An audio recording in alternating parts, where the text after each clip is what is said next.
As the students saw Quinn walking up to the stage, they couldn't help but wonder. What was he thinking?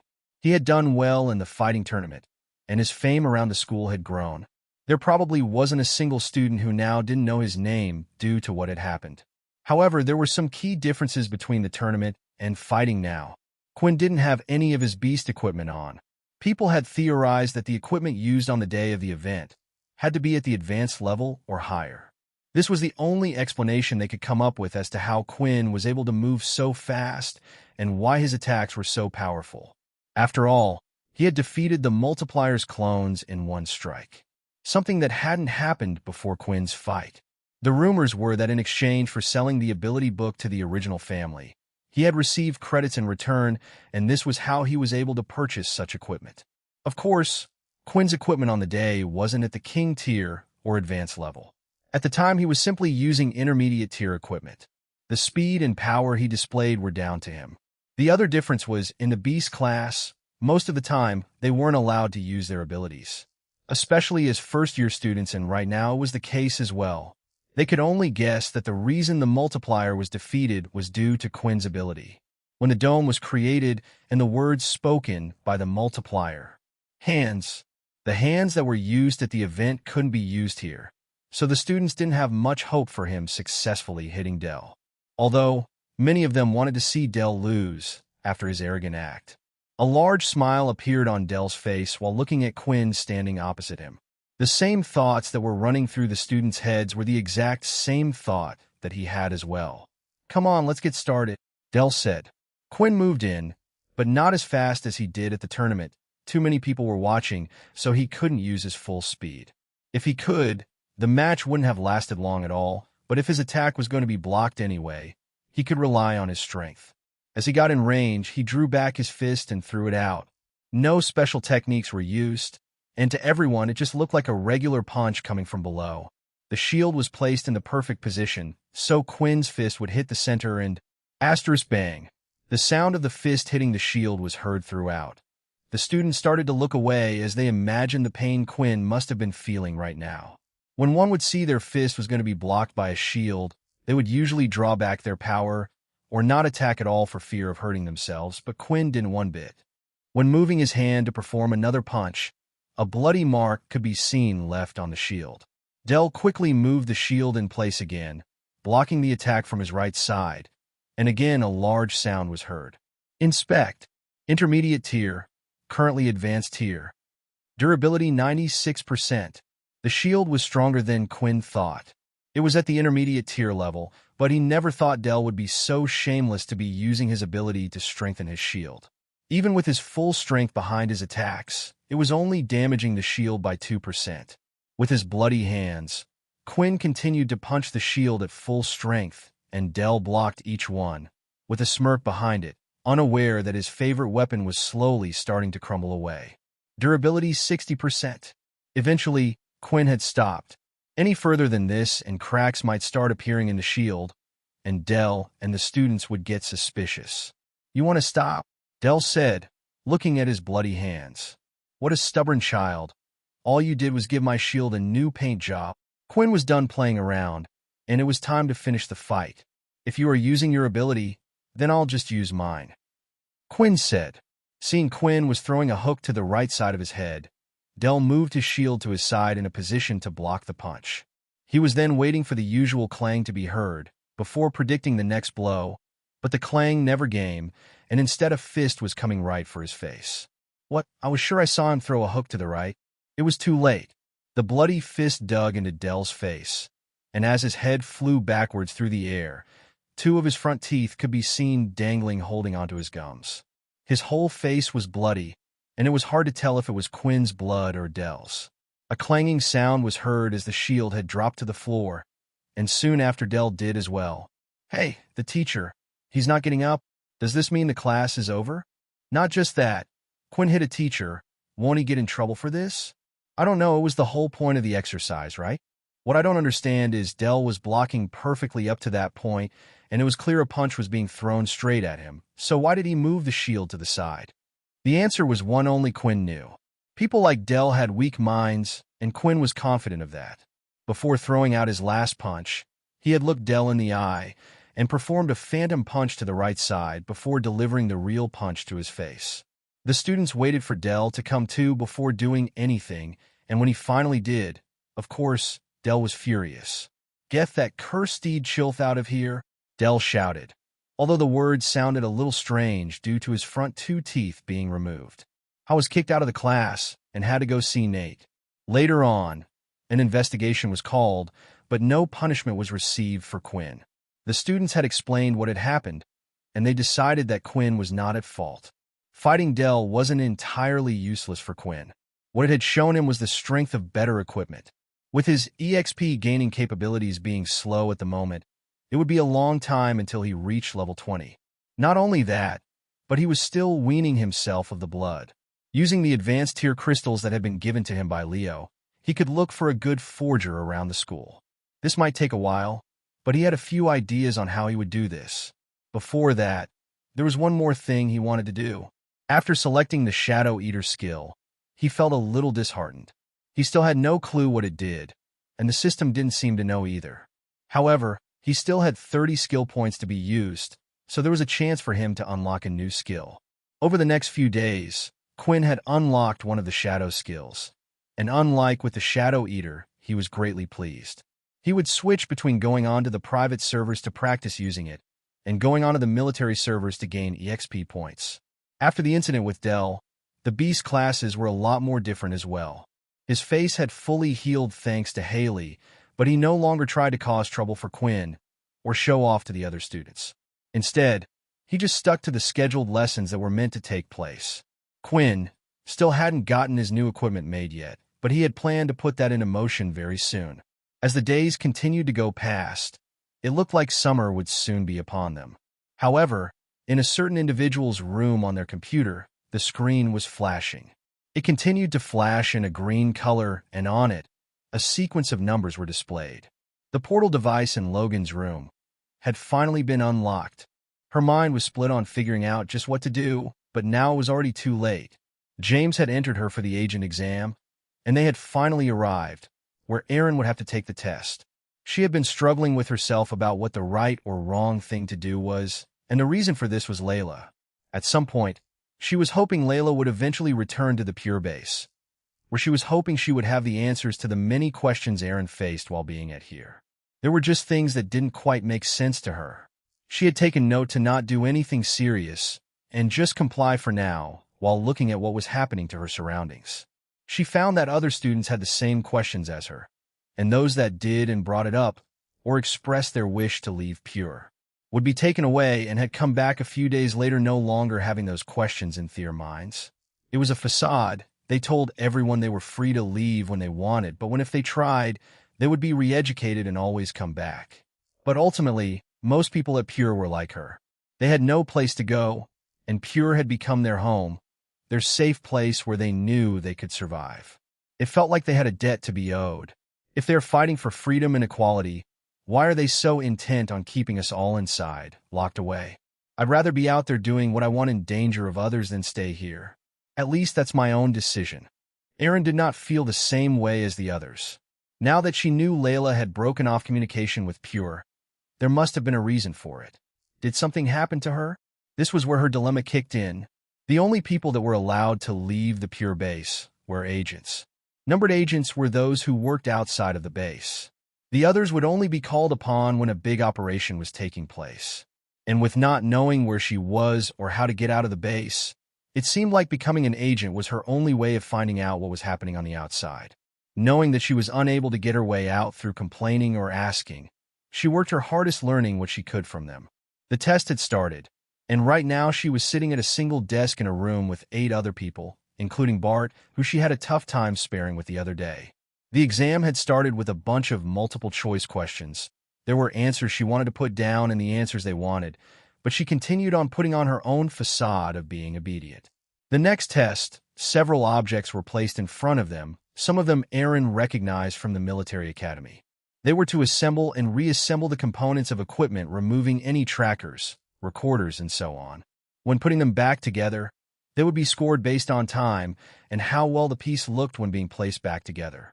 After that test, there was another. A recording was played, The recording had several conversations going on at once.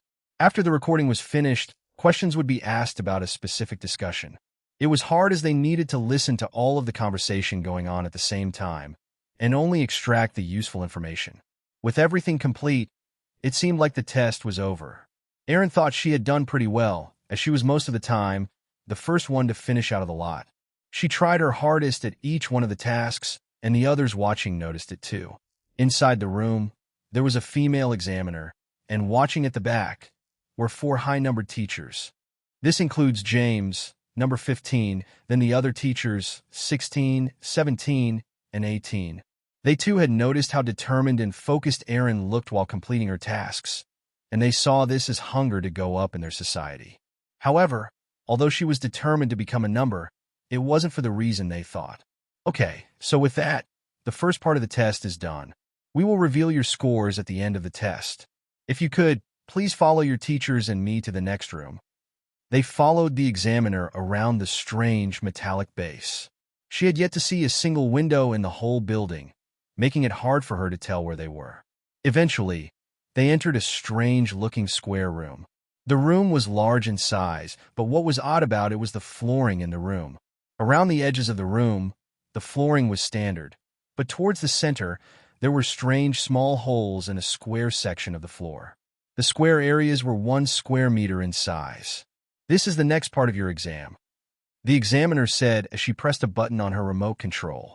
As soon as the button was pressed, from the holes behind her, flames had erupted into the air like little jets before quickly going back down. On each of the square pieces, the fire would erupt for a second before diminishing again. This wouldn't happen on all of the tiles at the same time. However, it seemed like the pattern of where and when the flames would erupt was random. The goal is to get to the other side of the room safely. All 8 of you will be going at the same time. You are free to sabotage and hit the other person as to stop them from crossing. Still, do bear in mind, you will have more important things to worry about. As the female examiner said that, the tile directly behind her erupted into flames before going back down once again. This is crazy, Erin thought, and it looked like the other students thought the same thing as they looked at each other. If they were in the military academy, Erin wouldn't be worried so much. The flame from the tiles would have been painful, but with the doctor there using her ability, they would have been healed. But here, in the pure base, they had no doctor that had a healing ability. It was very rare for pure members to even have an ability. All they had was a standard doctor, and at best he could cool down the burns, but one would be covered in burn markings until they could leave this place. Seeing the concerned look on the others' faces, the examiner felt like she needed to mention something. Do remember, you do not have to partake in the assessment. We still have your scores from the exams before. And just because you do take this does not mean one will make it to the other side successfully. The other students started to look at each other until, eventually, one of them raised their hand. I'm sorry, but I can't do it. I would like to drop out of this part of the exam. The student said, Very well. The examiner replied. After the first student had dropped out, many followed. It was expected. The flames continued to go off behind the examiner, and even Erin, trying to find a pattern of which tiles to jump on at the right time, couldn't find one. It was simply too dangerous. The only ones that hadn't replied yet were both Erin and Bart. Looking at the tiles one more time, Erin thought there was a chance her reactions would be fast enough and maybe she could do it. It was risky, but she wanted to get out of here. I'll do it, Erin said. Soon after, Erin declared that she would take part. Bart's mind was made up as well. I'll do it as well. Bart looked at Erin. I can't have you beat me again. The examiner then walked up to the 2 students with a smile on her face and placed her hand on both of their shoulders. Well, it looks like we have our 2 agents. Congratulations, you passed and have successfully become a numbered. What? Another student shouted from the side. What do you mean? As I said, these 2 passed the test. The examiner replied. The most important thing for a numbered agent is courage. There will be times when we ask you to do things you aren't comfortable with out on the field, perhaps far worse than this. We need people who are willing. So you're saying you were never going to make us do this in the first place? The student complained again. The others continued to moan and groan, but knew it was pointless. They had already made their decision.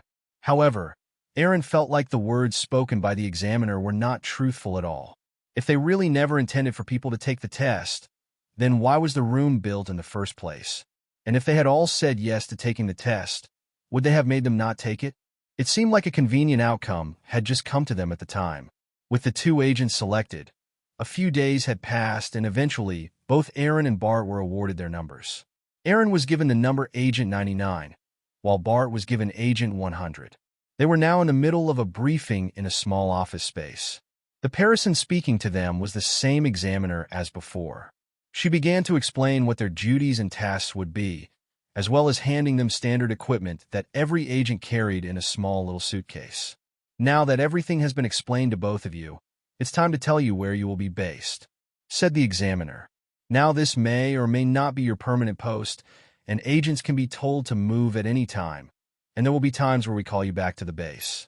So please remember to keep in contact at all times. First, Agent 100, you will be traveling to the planet Holden. You will be going with Agent 17 for the first month. They will help you with your tasks and explain what to do. Shortly after, you will be left to your own devices, but there will be a weekly report due, as well as a monthly checkup from a high number until a year has passed. This was finally Aaron's time to go outside. Unlike Layla, she wouldn't be posted at a military school. Her face was known, and she had an ability. You will be heading to the planet Latrina with James Agent 15. Latrina? Planet Latrina wasn't just any planet. It was the planet that she and James had first met on, and also was where her watch was thrown off on the cliffside. If I get the watch back, maybe I can contact the others again. A new hope was suddenly lighted inside of Aaron. On planet Latrina, at the beautiful cliffside that overlooked the Blue River and shelter, a portal had opened up near the base of the cliff. Out from the portal came Aaron first, and next after her was James.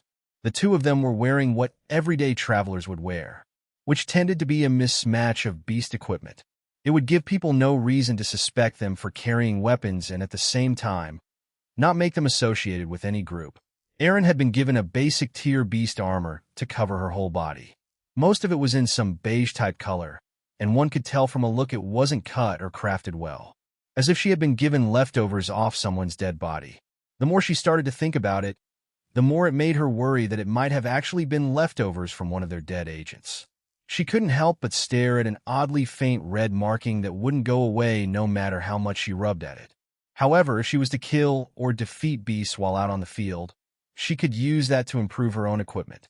Or each time she ranked up to a different number, she would also be given a hefty bonus in credits. As soon as the two stepped out of the portal, Aaron started to look at the top of the cliff top.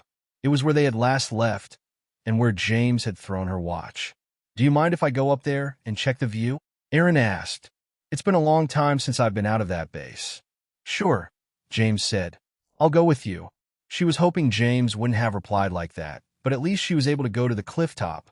As she moved, she noticed James stayed a few feet behind her, and it never seemed to change. She slowed down her pace going up, and he slowed down his. If she sped up hers, he sped up his as well. Due to her training at the base, it was clearly apparent he was tracking her. The two of them had finally reached the top, and with him around it would be hard to look clearly through the grass to see if she could find the watch, but she slowed down her stride and did just that. Her field of vision and her ability to spot things had gotten better. She hated to say it, but it was because of Pure. This was all part of their training, but no matter how hard she looked, she couldn't see it at all. I guess there was a chance it was taken away by one of those flying beasts in the end. Just my luck. As she looked over the cliff top and looked out at the beautiful view, she let out a big sigh. "James, are you always going to be following me this closely?" she asked. "I thought you would notice, and yes," he replied. "Do you not remember it will be like this for a month? I need to bring you up to speed, and a lot of our agents try escaping in the first month, and let me tell you something. Not one has succeeded." It seemed like there was no reason for James to say those last words, but he had probably already figured out why Aaron had chosen to come up here and was trying to give her a warning. James felt like Aaron could go far in the organization if she just could cut her ties with the rest of the world and see the future ahead like the rest of them. But the one driving factor in Aaron's mind that made her disagree with everything Pure had shown her was that she wanted to get stronger. And to be the strongest one could be, they needed abilities on top of everything else. In Pure's mind, There would be a world with no conflict, so there is no need for power, but Aaron could never imagine that happening, even if powers were taken away. So she wanted to be the strongest she could be to protect everyone. The problem she felt with the world right now was the ones with the strongest powers did nothing, and there wasn't one person who was supreme over all the others.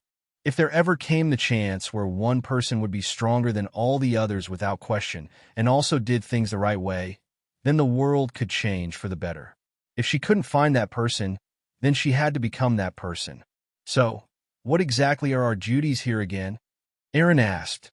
It's actually quite simple for the most part. It's just to act like a normal traveler while gathering information and news. Keep up to date with what is going on this planet. James explained. You see, we have agents deployed on every shelter on every planet, as well as in other places. They all report back to the base. This allows them to get a big picture of what is going on and how things are moving. Even though we have fewer people than the military, our information gathering and our eyes are just as good. Sometimes, when you have too many people in a charge, it actually gets harder to do things. You have people on every planet and shelter? Aaron said, shocked, knowing they also had agents in the military bases. Well, there is one exception, and that's red portal planets. With no military presence there, and at risk of losing our talented agents, we see no point to send anyone there. Although you may get the very top single agents on those planets from time to time, since those are the only ones strong enough to survive in a place like that. The two started to head down from the cliff top towards the shelter. They would need to look for accommodation they could pay to stay while there, and set up all of their equipment. Everything would be covered by Pure. It made Aaron wonder how they managed to get such money in the first place, to create a base and pay for all these operations. The only thing she could think of was with what James had mentioned earlier.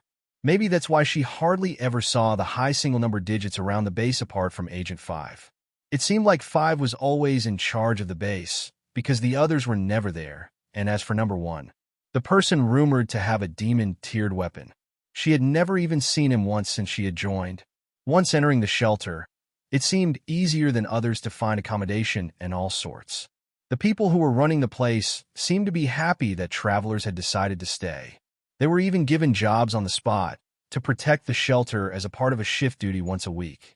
When looking around, Aaron noticed there were quite a few travelers who seemed to be working as guards. It seemed a bit strange to have this many people protecting this one peaceful shelter. Technically, this planet was classified as a green planet. The highest level of beasts that would be seen here were intermediate tiers. So why so many guards? The two of them had entered a nice-sized apartment. It had a large living room that doubled up as a kitchen area, and then 2 separate rooms with a bathroom each. It was definitely more cozy than her living quarters at the Pure base or the military base. The two of them, after unpacking their belongings, did the standard checks in the room. Sensors were set up by the door. Secret cameras were placed in the corners of the room, and they themselves checked if there was anything wrong with the place. After everything was done, the two of them sat down on the table together. Okay, let's see how well you've done so far, James said. What did you notice about the place? This place is quiet, really quiet, and all the people look happy. It's as if the shelter has never experienced an attack before. Yet, for some reason, there's an absurd amount of guards all over the outside of the shelter. It's as if they're hiding something or protecting something. Good, James replied. When I first came here, I noticed the same thing too. So, I decided to do a little digging. However, even for us, it was hard to find out who was funding everything. The only information we could get was the shelter was being privately financed. A shelter not protected by the Big Four, or the families, or by the military. There aren't many people in the world who would be rich or powerful enough to look after a single shelter like this, so that narrows our suspects down a little. But just like you, it does seem strange, and our task is to find out who and why they need to do this. My research tells me there's a dojo that had just been finished being built not too long ago. Apparently, there's a crazy young person. He's the only one that lives there. If anyone tries to get close, he tells them to go away. This will be our starting point. At the same time, in that very same dojo, Leo was meditating in the main hall. He sat down on the floor, crossed-legged with his eyes closed. The pains and urges in his body had gotten stronger, and he was trying his best to suppress it. He knew how to get rid of it instantly. The answer was to consume blood. But Leo was trying to look for a different answer.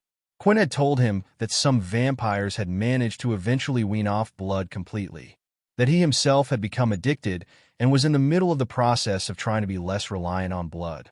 This gave Leo an idea. Perhaps there was a way of using his key. He would be able to suppress hunger and stop his body from feeling what it was feeling. So far every day, when getting such pains, using his key seemed to work in suppressing it. However, if he used a blood skill, it would get harder the next day. It looked like if he wanted to use the blood powers, there was no way of avoiding consuming blood, but if he just wanted the other advantages, such as increased strength and speed, the suppression of ki was enough. So he wouldn't have to consume blood on a 2-day basis, as Quinn had first suggested. It was a good result. "Sir," the young man said, rushing in. Luckily, Leo had just finished meditating. Otherwise, the interruption would have made him start the whole process again.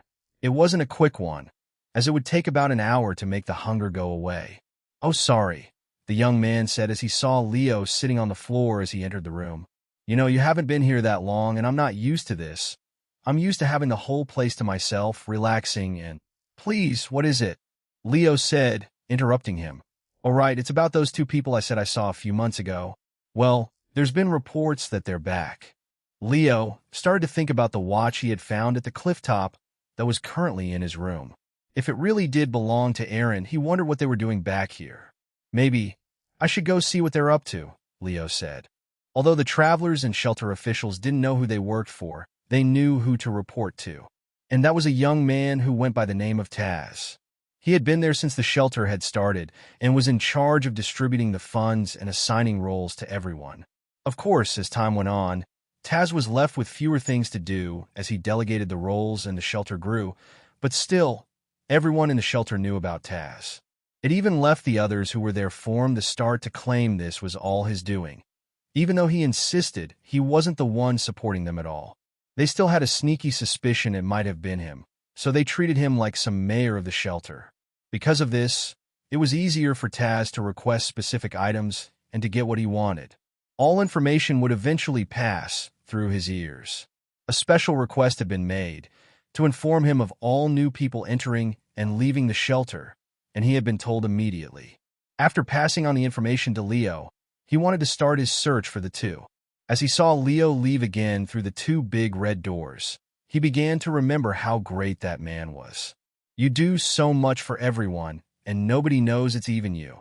You still haven't changed since the day you saved my life on the battlefield.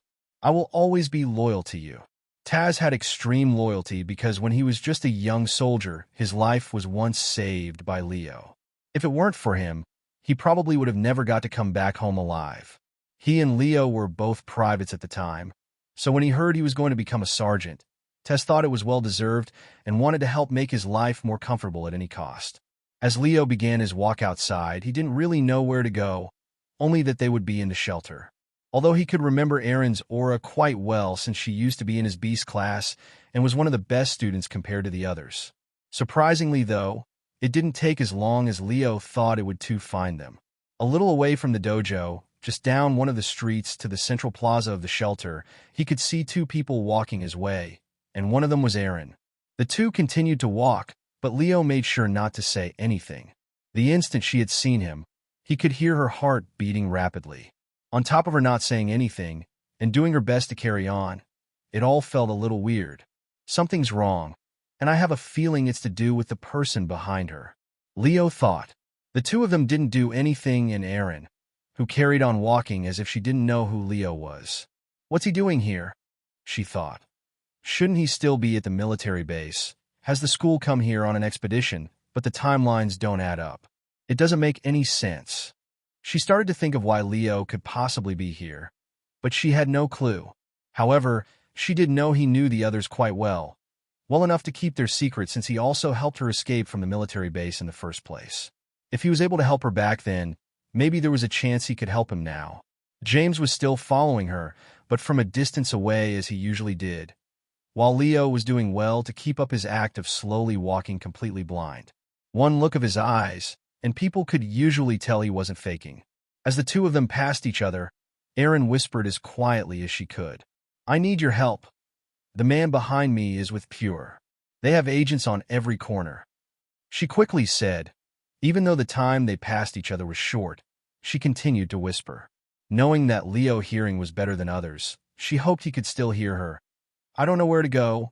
I can't go to the military base, but if you can get me somewhere safe, I can stay in hiding until everything settles down. Please, if you can, help me. She didn't know how much he had heard, and she felt guilty asking for his help after he had done so much for her before. But as soon as she saw Leo, images of Layla and the others had popped into her head. It seemed like she missed them more than she had thought. Her pride would no longer get in her way like before. She would willingly take all the help she could get. What Layla didn't know was Leo's hearing wasn't just good, it was excellent. The abilities of a vampire had significantly increased his senses, and he had managed to hear everything. Still, he didn't fail to notice the direction the two were heading, the dojo. It was secluded from the rest of the shelter. Although people often went walking down this route, now knowing what organization they belonged to, he had a feeling they might be looking into him. Continuing his journey into town, Leo started to think of the possibilities of how he could help out Aaron. The two had finally arrived outside the dojo and were standing by the two large doors.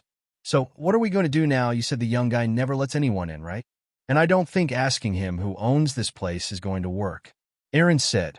James put his hand into a side bag that he had on with him this whole time. Aaron wondered why he had been carrying it. She also remembered she saw he had packed something she didn't like seeing being put in there. He then handed her a balaclava to place over her head while putting one on his own. What are you doing? She said, looking around. You can't be serious. Don't worry, James replied. I have checked the place before for cameras. I've already snuck in beforehand. However, to be safe, this has always needed to be a two-person operation. The only person in there is the young man who people call Taz. He seemed to be well respected in this town, so no one must see us doing this. We will both go inside, and then I need you to stay on the lookout. Wait, Aaron said, grabbing James' arm, which he quickly lifted to throw her hand off his. It was the first time the two of them had actually made physical contact since the base. Aaron, don't, James said in a stern voice, as he took the balaclava out of her hands and forced it on top of her head for her. This was a reminder to her that James wasn't a good person. When they had first met, he had been rough, but in the base and now recently he had been a little nicer, which made Aaron forget about the past. But now she remembered he was a high-ranking member of Pure. All the training that people went through, he had no problem watching people suffer. Just tell me that you're not going to do what I think you're going to do. You said to me we would just act like normal travelers and gather information. Why has this become so important? It's a request, James replied. From above, I don't know why, but after I reported to them the location of the dojo and where it was built, they wanted us to find out who was behind it all, and we're doing it now. No one will know it was us, and after this is done, we can go on to pretending to be travelers. After saying that, James swiftly jumped and started to scale up the wall. He was done explaining, and she had no choice but to follow. After scaling the wall, it seemed like James had already known the young man's daily routine and the most likely places he would be. At this time, he would be cleaning the main dojo hall. From the top of the wall, they could see the place was quite large. There was the wall they were on, which was in a square shape. It had a path that allowed one to walk all the way around, and then there was the center dojo, as well as other buildings behind it off to the side. The flooring was white in color, as if made of some type of pebbles.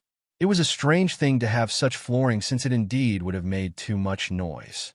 When looking at it, Aaron started to think, wait, didn't Leo come from this direction? Don't tell me this place belongs to Leo? After asking for his help, and what the two of them were planning to do, she didn't know whether Leo would help her after this. James leapt from the building wall and nearly covered the whole distance and made it to the center.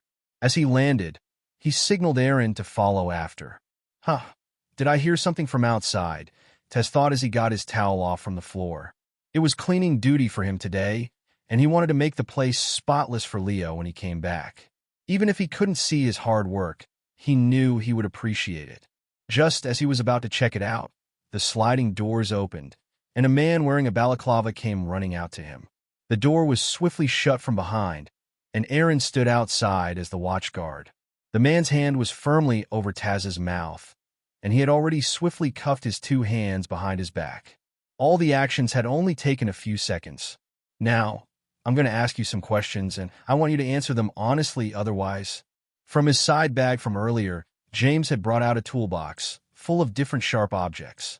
Who has been funding the shelter? I know you are Taz. You're the only person who would know everything going on here, and my guess is they have something to do with this place. You were nothing but a private when you left the military.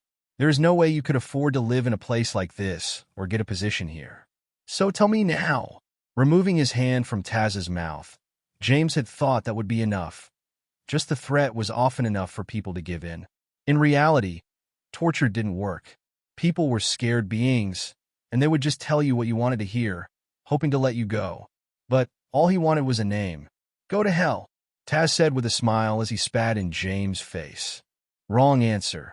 While Erin stood outside waiting, she was extremely worried. She was meant to be on the lookout to see if anyone was coming, but her mind was elsewhere. Because right now, all she could hear were the muffled screams and the shouts of the man behind her. When she saw the toolbox and what James had said before, she knew something was up. Should I stop it? But he's too strong.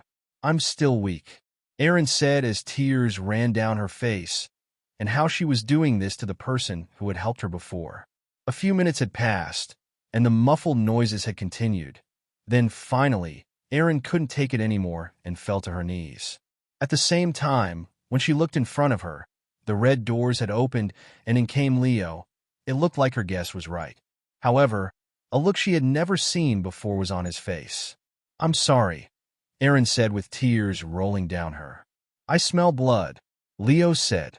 After Leo had gone past Erin and the mysterious man, he wanted to give enough time for them to do what they wanted to do. He had no business with Pure, or at least he thought he had no business with Pure. So he gathered that perhaps they were just curious about the newly built dojo or who was running the shelter. Maybe they were even going to Taz to try to recruit him over to the Pure side. Still, just in case, Leo decided he would circle around and come from a different direction and would do some spying of his own. Doing a short wrap around and a circle back around to his place wouldn't take long. But when he started to walk from the other side, a sweet smell had entered his nose, a scent so strong that it felt like a strongly scented flower was placed right in front of his nose. He had never smelt such a thing before. Then, the pains in his stomach had returned. These were enough clues for him to figure out what it was. It was blood. He immediately started to dash forward, and the smell had grown stronger as he got closer. When he stood in front of the red doors, he instantly knew where it was coming from. He didn't even need to use his ability to see, as the strong smell was leading him all the way there. As he quickly kicked open the doors, he heard Erin crying, but didn't care for that right now. Erin, 1 second, suddenly saw Leo in front of her through her watery eyes. Then the next it felt like a gust of wind had passed her face as her hair flicked back. When she looked in front, no one was there. From outside, Erin had heard a loud crash that sounded like an explosion had gone off. And then shortly after, there was another one. Turning her head, all she could see was a large hole had been made in the dojo, and further down the line, dust and debris could be seen from the outer wall. When Leo had entered the dojo, he was focused on one thing only. Not even allowing a single millisecond to pass, Leo didn't draw the sword from his scabbard and just hit the large man in front of him with his full strength. Quickly rushing into the dojo room, Erin could see Leo standing above a man who laid there on the floor. His teeth were missing, his fingernails were bloody, and one of his ears had been cut off. The man slowly opened up his swollen eyes to see Leo standing above him. Sir, Taz said in a shaky voice. His mouth and lips were busted and swollen, making it hard for him to speak. He went to try to grab onto Leo to pull himself up, but then realizing his hands were covered in blood, he refused to ruin Leo's clothes.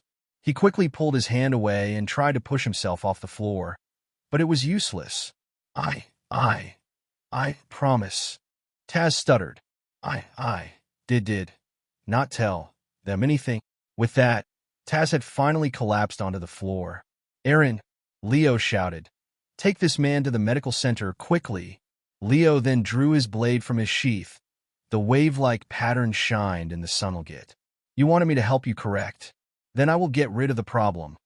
Erin was frozen for a second. She didn't know what to do and never thought things would escalate so quickly. If it's a choice out of believing in Leo or believing in Pure, she thought as she clenched her fist. Then, I will believe in you, Leo, she shouted as she quickly picked up Taz from the ground with all her strength and ran out of the place. Now, the distraction is out of the way. I can deal with you, Leo said. There were two reasons Leo had asked for Aaron to leave with Taz. The first was even though Taz looked severely injured and was passed out, he still wasn't dead as a heartbeat could still be heard. The second reason was that it took a lot of energy to fight the urge he had inside him. Something was pulling him towards Taz's body, and it wasn't his usual self. Leo hated not being in control and would have to consider this for the future if he would go for a prolonged amount of time without blood. James started to lift himself from the debris. Part of the dojo wall and the outer wall had fallen on him. It was a strong blow, and it felt like a cannonball had come out and hit him from his side, but his strong King Tier leveled armor had protected him well, as there wasn't a mark on him. Who the hell are you? James said as he started to lift the sword from his back, but he could see a broad line of blue aura coming out towards him. Quickly, using all of his strength, he channeled it, lifting out his sword and managed to knock the strike away.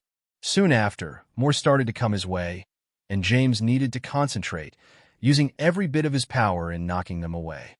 Isn't this, but how does he know? James thought. He knew blocking them wasn't going to be enough, and he would have to strike back.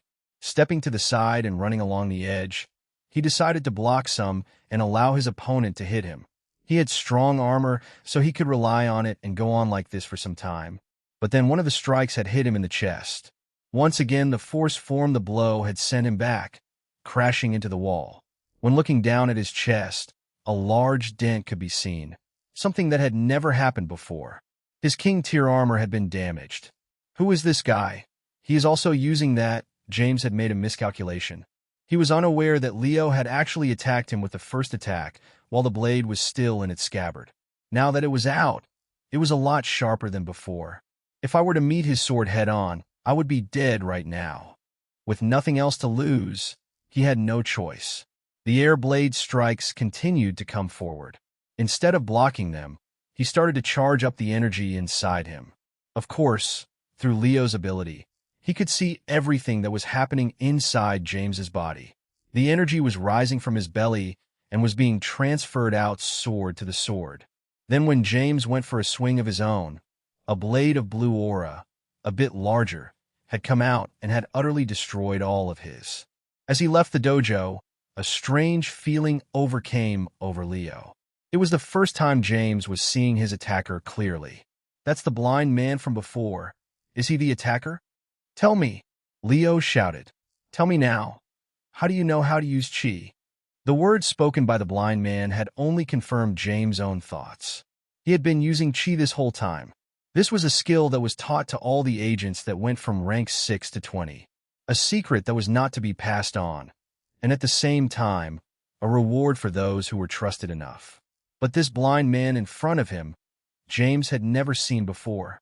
Instead of answering his questions, James decided to respond with another large slash of his own.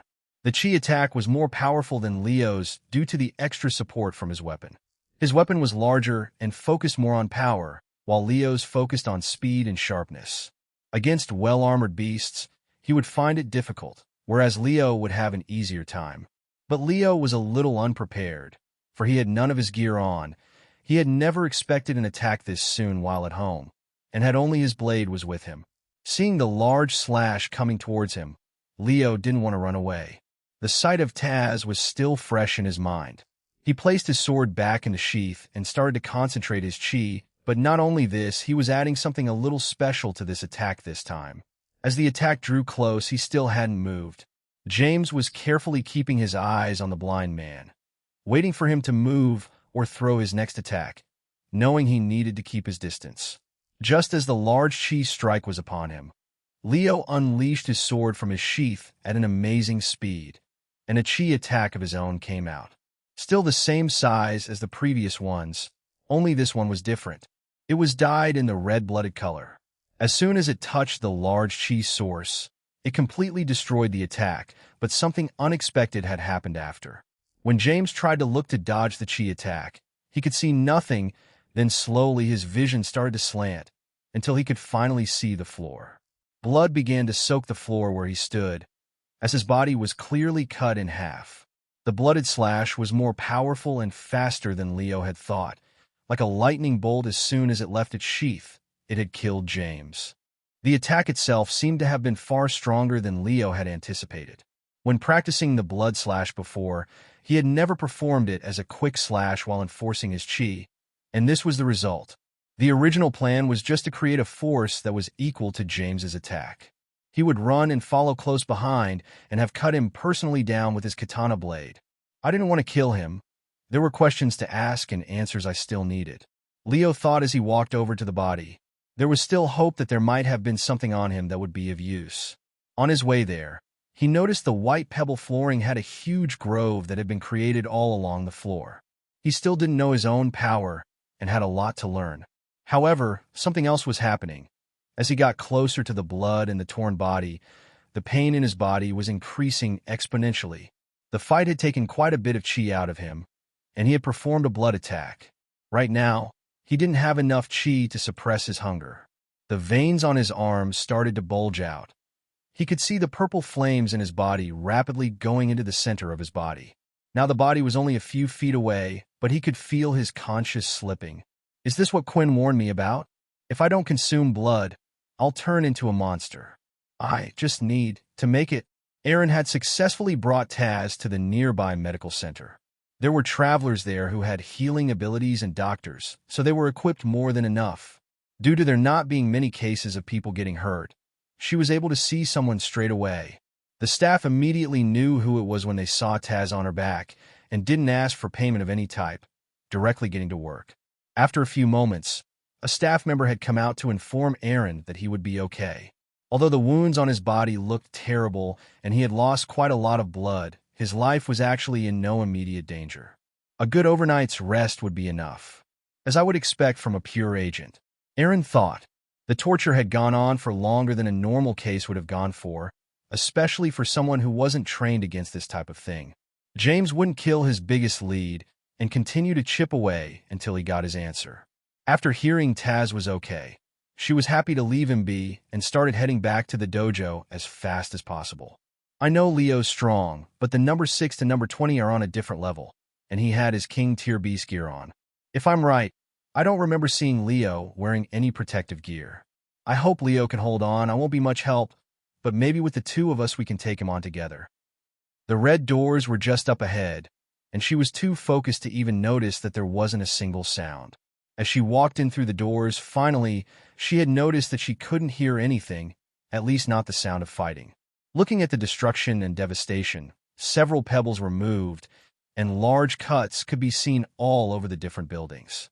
It looked like a fight between two strong beasts had taken place here, not two humans. Then, following one of the bigger cuts with her eyes across the floor, it eventually led her to the wall, just by her side. There she could see Leo's back standing in front of James' body that had been split diagonally in half. He killed him. But how? I know Leo was strong due to the rumors surrounding him during the war, but I never knew he was this strong. She started to inspect the bloody body closely. By now, she had seen a few dead bodies, and the training video that Pure had made them watch had allowed her to become desensitized to such a sight. She could see that a cut had been made so clean that it was able to tear right through the armor. Still, I don't understand. I'm sure I checked his weapon, and it was only at the King Tier. A King Tier weapon and armor should mostly be even unless there is a huge amount of difference in strength. It can't be at the legendary level, can it? Having realized that James, the agent who was tasked with looking after her, was dead, she realized she had bigger things to worry about than whether or not Leo's weapon was legendary or King Tier. "Are you okay?" she asked. At that moment, Leo turned around, and seeing his face, she took 2 steps back. "Don't be scared. It's me," Leo said, sensing the change in her heartbeat. "Your mouth." She pointed. Around Leo's mouth, there was the blood of his victim painted all over. As Leo went to wipe it away with his sleeve, he only managed to smudge it more. "Sorry, when one cannot see clearly, sometimes it gets a little messy." Hearing this, something just clicked inside her head. The thing around Leo's mouth had to be blood, and after leaving the base, she had thought about them many times with Quinn along with Peter's situation. "Leo, are you a vampire?" she asked, a little surprised himself that Aaron had said these words, but not entirely, since she used to belong to Quinn's little group. "A lot has happened, young lady, in the time you were away. Care to lend a hand?" Leo said, pointing at James's body on the floor. The two of them got to work, with Aaron first closing the doors to the dojo. Shortly after, she went inside to grab some large bin bags. When she returned, she noticed that Leo, using his blade, was able to cut through James with ease and had made his body almost unrecognizable, as it looked a little similar to minced meat. Although she was desensitized towards such scenes due to the countless videos she had watched, the videos couldn't correctly emulate everything, such as the smell and the feeling. It was starting to hit her a little as she felt nauseous. After placing the body in a few bags, they went to an old-fashioned blacksmithing area inside the dojo's grounds. It was quite large, and the weapons that Leo had before were now placed here. The body parts were then thrown into the hot furnace until it would burn to ashes. "What happens if people find out? Aren't you going to get in trouble for this?" Aaron asked, looking at the flames and smelling the body. "From who? I own this place. Unless I report myself or lock myself up, nothing will happen. You don't have to worry about a thing." The two of them left the furnace to allow it to carry on burning while heading back to the main dojo hall. It didn't look the same as before, and there were still traces of Taz's blood and a large hole in the side from when James was hit. Grabbing a few towels and such, Aaron started to clean up a little while also cleaning up the remaining blood on Leo's face. She had offered, and Leo had accepted. He could see wireframes using his ability, but he couldn't see specific details. "You're quite good at this," Leo said as he sat down on the floor. "My parents used to own a dojo like this a while ago. It brought back some memories for me," Aaron replied as she sat down opposite. While the two of them were cleaning up, Leo had explained to her what had happened. He gathered that she already knew Quinn's truth from what she had asked, so it was safe to tell her. After that, Aaron had a few of her own questions she wanted to ask. "Do you know what happened to Layla?" Aaron asked. "When I was still at the base, she was still there. I didn't even know she was a part of Pure. I don't believe anything will have happened to her in such a short amount of time." It was a relief for Aaron to hear that, but still, she couldn't be completely satisfied with that answer. "Thank you for looking after Taz, but I'm afraid I went a little too far in my scuffle and killed your friend." "He's not my friend," Aaron replied instantly. "But I do think we have a bigger problem. Pure members are to report back to the base every week.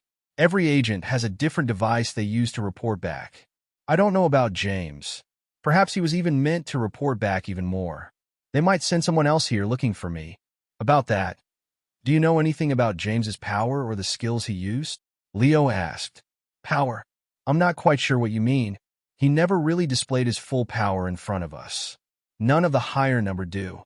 Although, what I do know is once you reach the ranks of 20 and above, they get sent off for some special type of training." "Is he with Pure?" Leo thought. Maybe that's why they were so interested in the dojo I built. I did so to bring attention, and it looked like it worked, but why not come himself then? Why go so far? "Do you still hold a grudge against me for what happened on that day, Master?" A rare expression was seen on a student's face today, one who rarely did ever show his emotions, but he was over the moon.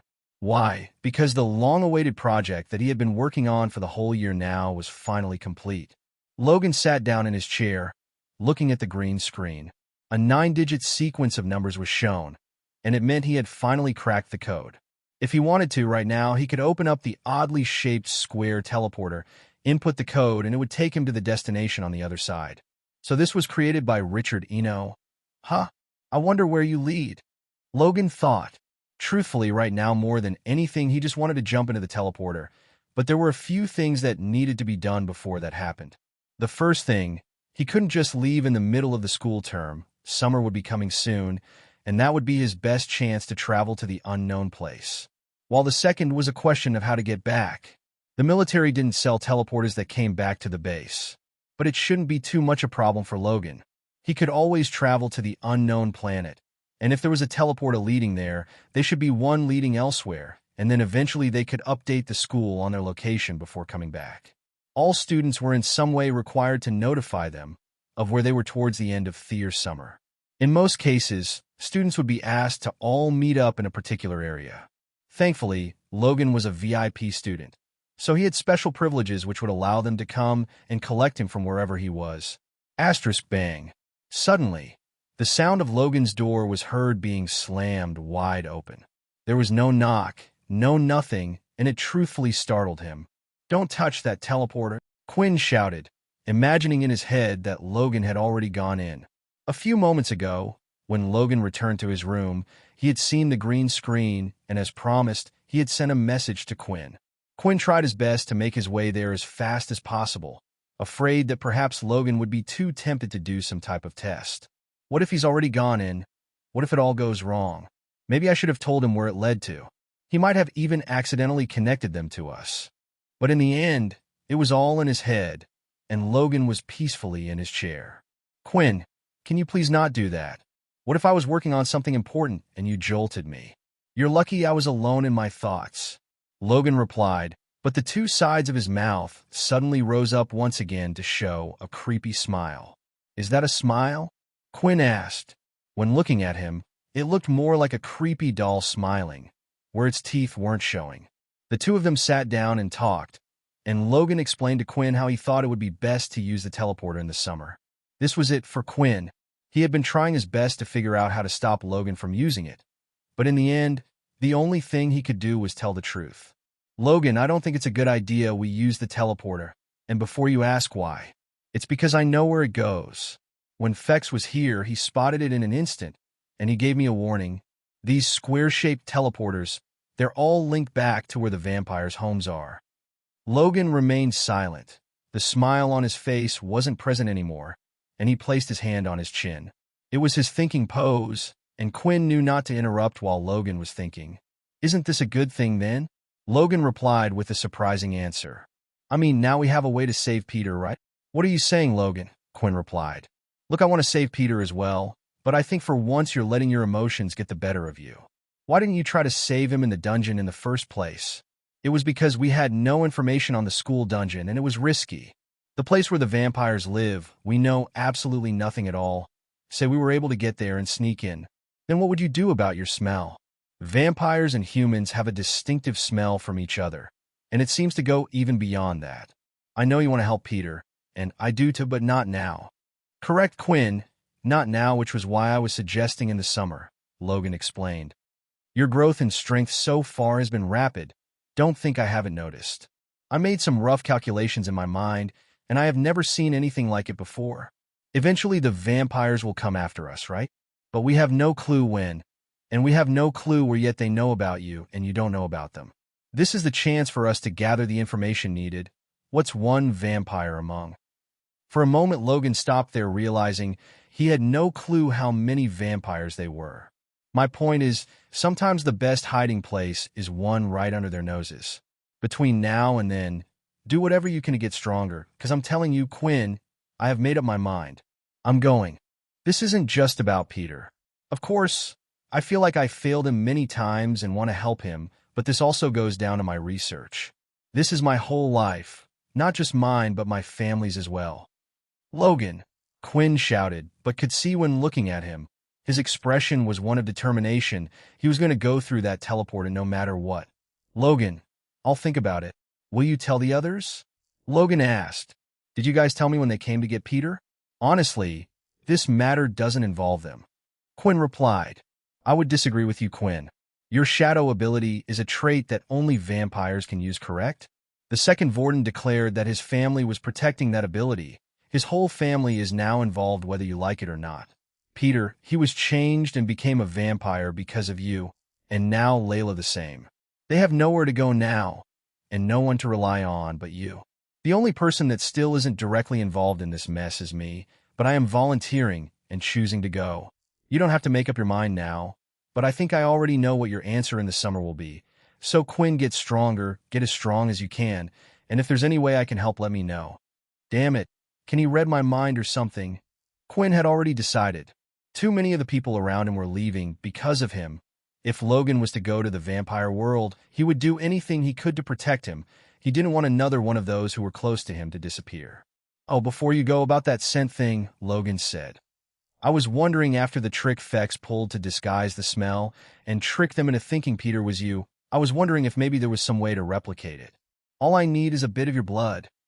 WL, this is a change. Usually I'm the one asking other people for blood, but here Logan's asking for mine. "Sure, go ahead," Quinn replied. After taking some of Quinn's blood, it was stored away in what looked like a specialized fridge. The computer screen started to do its thing as it was analyzing the contents inside it. While watching everything Logan was doing, it made Quinn think. "I remember you did quite well in the crafting tournament. If I gave you some advanced crystals, do you think you could make me a pair of new gauntlets?" Once again, Logan placed his hand on his chin as he thought. "The problem isn't making them. I can pretty much make anything since I can just look for a standard blueprint online. The problem is I'm not a forger. Although I would say I'm better than the average forger, I also don't come close to those at the top. Not once have I ever, when creating a weapon or armor, have I been able to create an active skill along with it. Is it what Leo was talking about? How the top forgers, without even realizing it, are implementing a part of their chi while making the weapon. Do you know anyone who can?" Quinn asked. "Sadly, I do not." If he allowed Logan to make the gauntlets for him, he thought it would just be a waste in the end, but he could always use it as a last resort. Then while in the middle of thinking, Quinn started to think about his boots. Shadow equip. The shadow surrounded his legs, and his boots suddenly appear around his 2 feet. These were the only items that he owned which had the active skill Wind Walk. Inspect. When using his Inspect skill, the basic information about the stat points, the active skill, and finally the name of the creator appeared. "I think I have a way to find a good forger," Quinn said. The advanced crystals that had been given to Quinn couldn't be used to get any of the items from his system shop. Usually the items that came from the system shop were better quality and more powerful than the ones he could find online. The only downside was many of the items required specific crystals for them to be created. An example of this was the intermediate crystal Quinn owned that could now be used to create 2 short swords for Vorden. Although he didn't quite have the funds to make it for now, as it still required him to purchase 2 more intermediate crystals. He was already low on funds and didn't know how much a forger would charge him to create the advanced weapon. This all put him in the situation he was in now.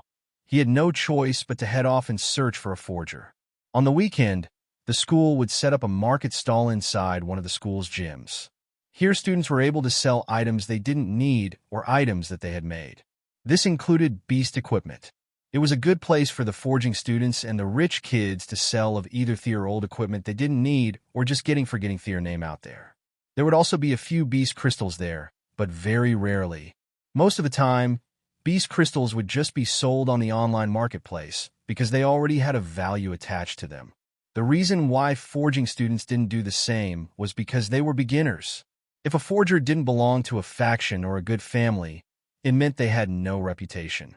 Next to no one would buy Theer equipment online, only being able to view it through a computer screen. At least in the stall, the other students could test it out a few times or feel the quality of the item. But looking for items on the marketplace wasn't a problem for Quinn, since he had his Inspect skill.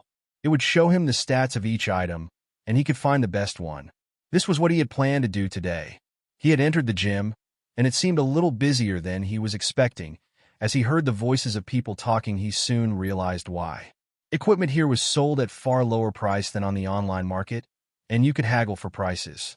I hate haggling. Quinn, though, realizing that he would now have to go into one of these situations. He quickly stood at the entrance and used his Inspect skill, bringing up the stats of as many items as possible.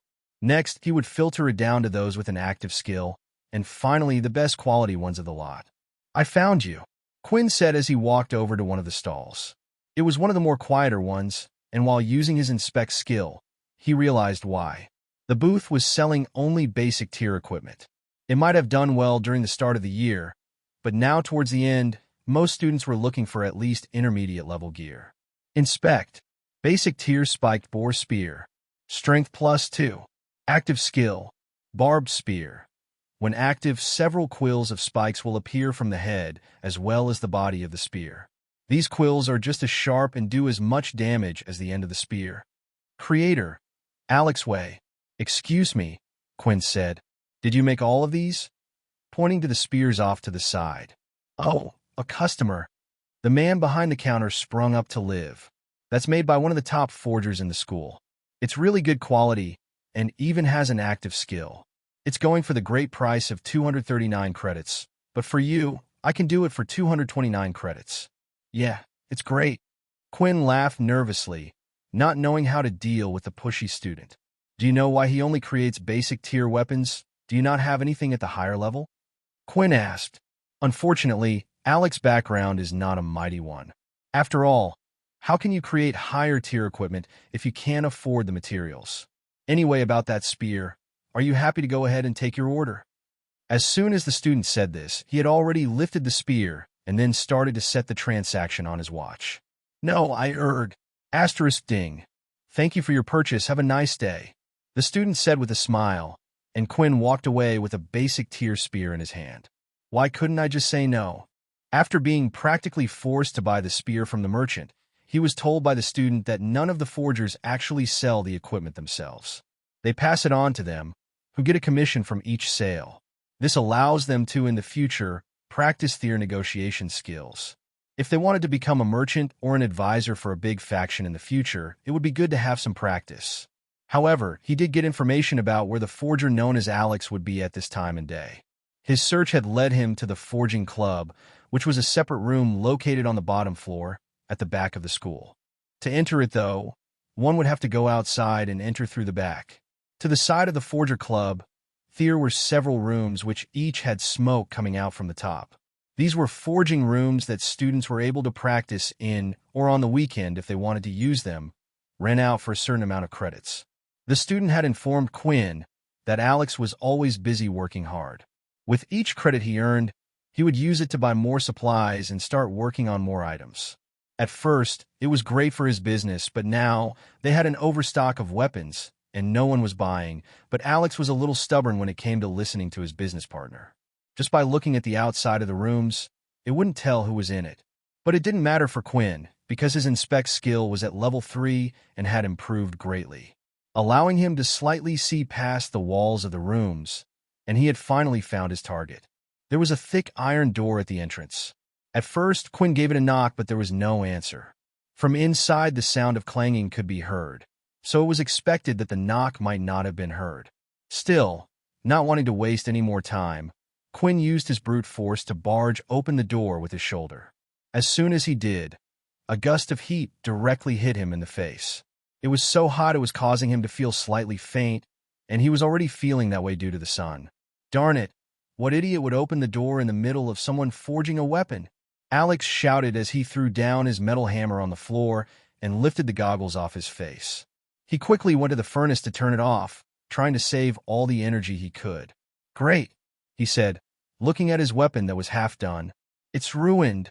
Alex was quite a skinny lad for a forger. Usually, they would be quite large and muscular in size due to all the hammering and lifting of metals they did all day. But on a closer look, Alex did indeed have muscles even if he did have a small frame. He was still tall, though, and it seemed as if he just ate a bit more he would have been in great shape. He had short blonde hair that was styled up a little, and all over his body. He was sweating, his clothes looked like he had gone for a swim, and Quinn just couldn't imagine how long he had been in here with this heat to look like that. Alex walked up to the student he had never seen before and held out his wrist, showing his watch. Quinn could see it had the number 3 displayed, showing his power level, but didn't know what Alex was trying to do. Come on, pay me. Pay me for the materials that you just ruined? Quinn looked completely confused, as he had just opened the door. What was Alex talking about? Well, no wonder you opened the door without thinking. You changed the temperature of the room, which destroys the whole crafting process. Again, Quinn was equally confused, but he was no forger.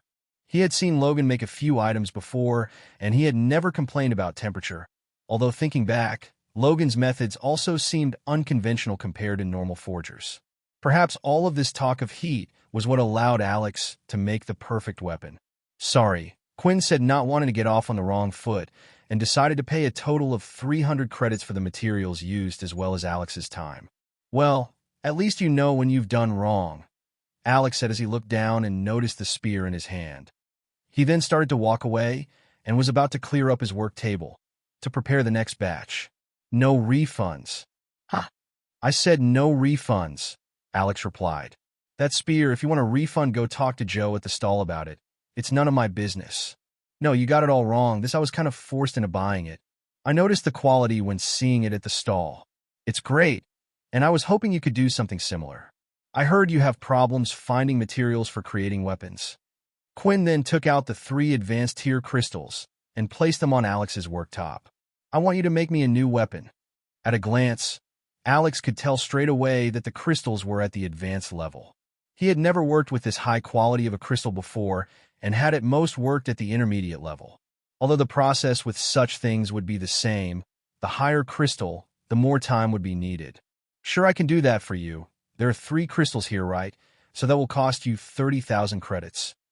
As Quinn looked at his money remaining, he realized he only had 4,400 credits to his name. How the hell am I going to come up with that amount of money? Just outside the school, a slim female body stood outside the gate. She looked up and saw that the building looked identical to the one she was at herself not too long ago, but this one was different. Never in her wildest dreams would she have thought she would be coming back here again, and not so soon. The wind blew her hair, and she quickly grabbed her round hat that covered most of her face. I'm coming for you. The number rang in his head multiple times, 30,000 coins. It was a figure he had never achieved in his life before, and he was wondering just why it was so expensive.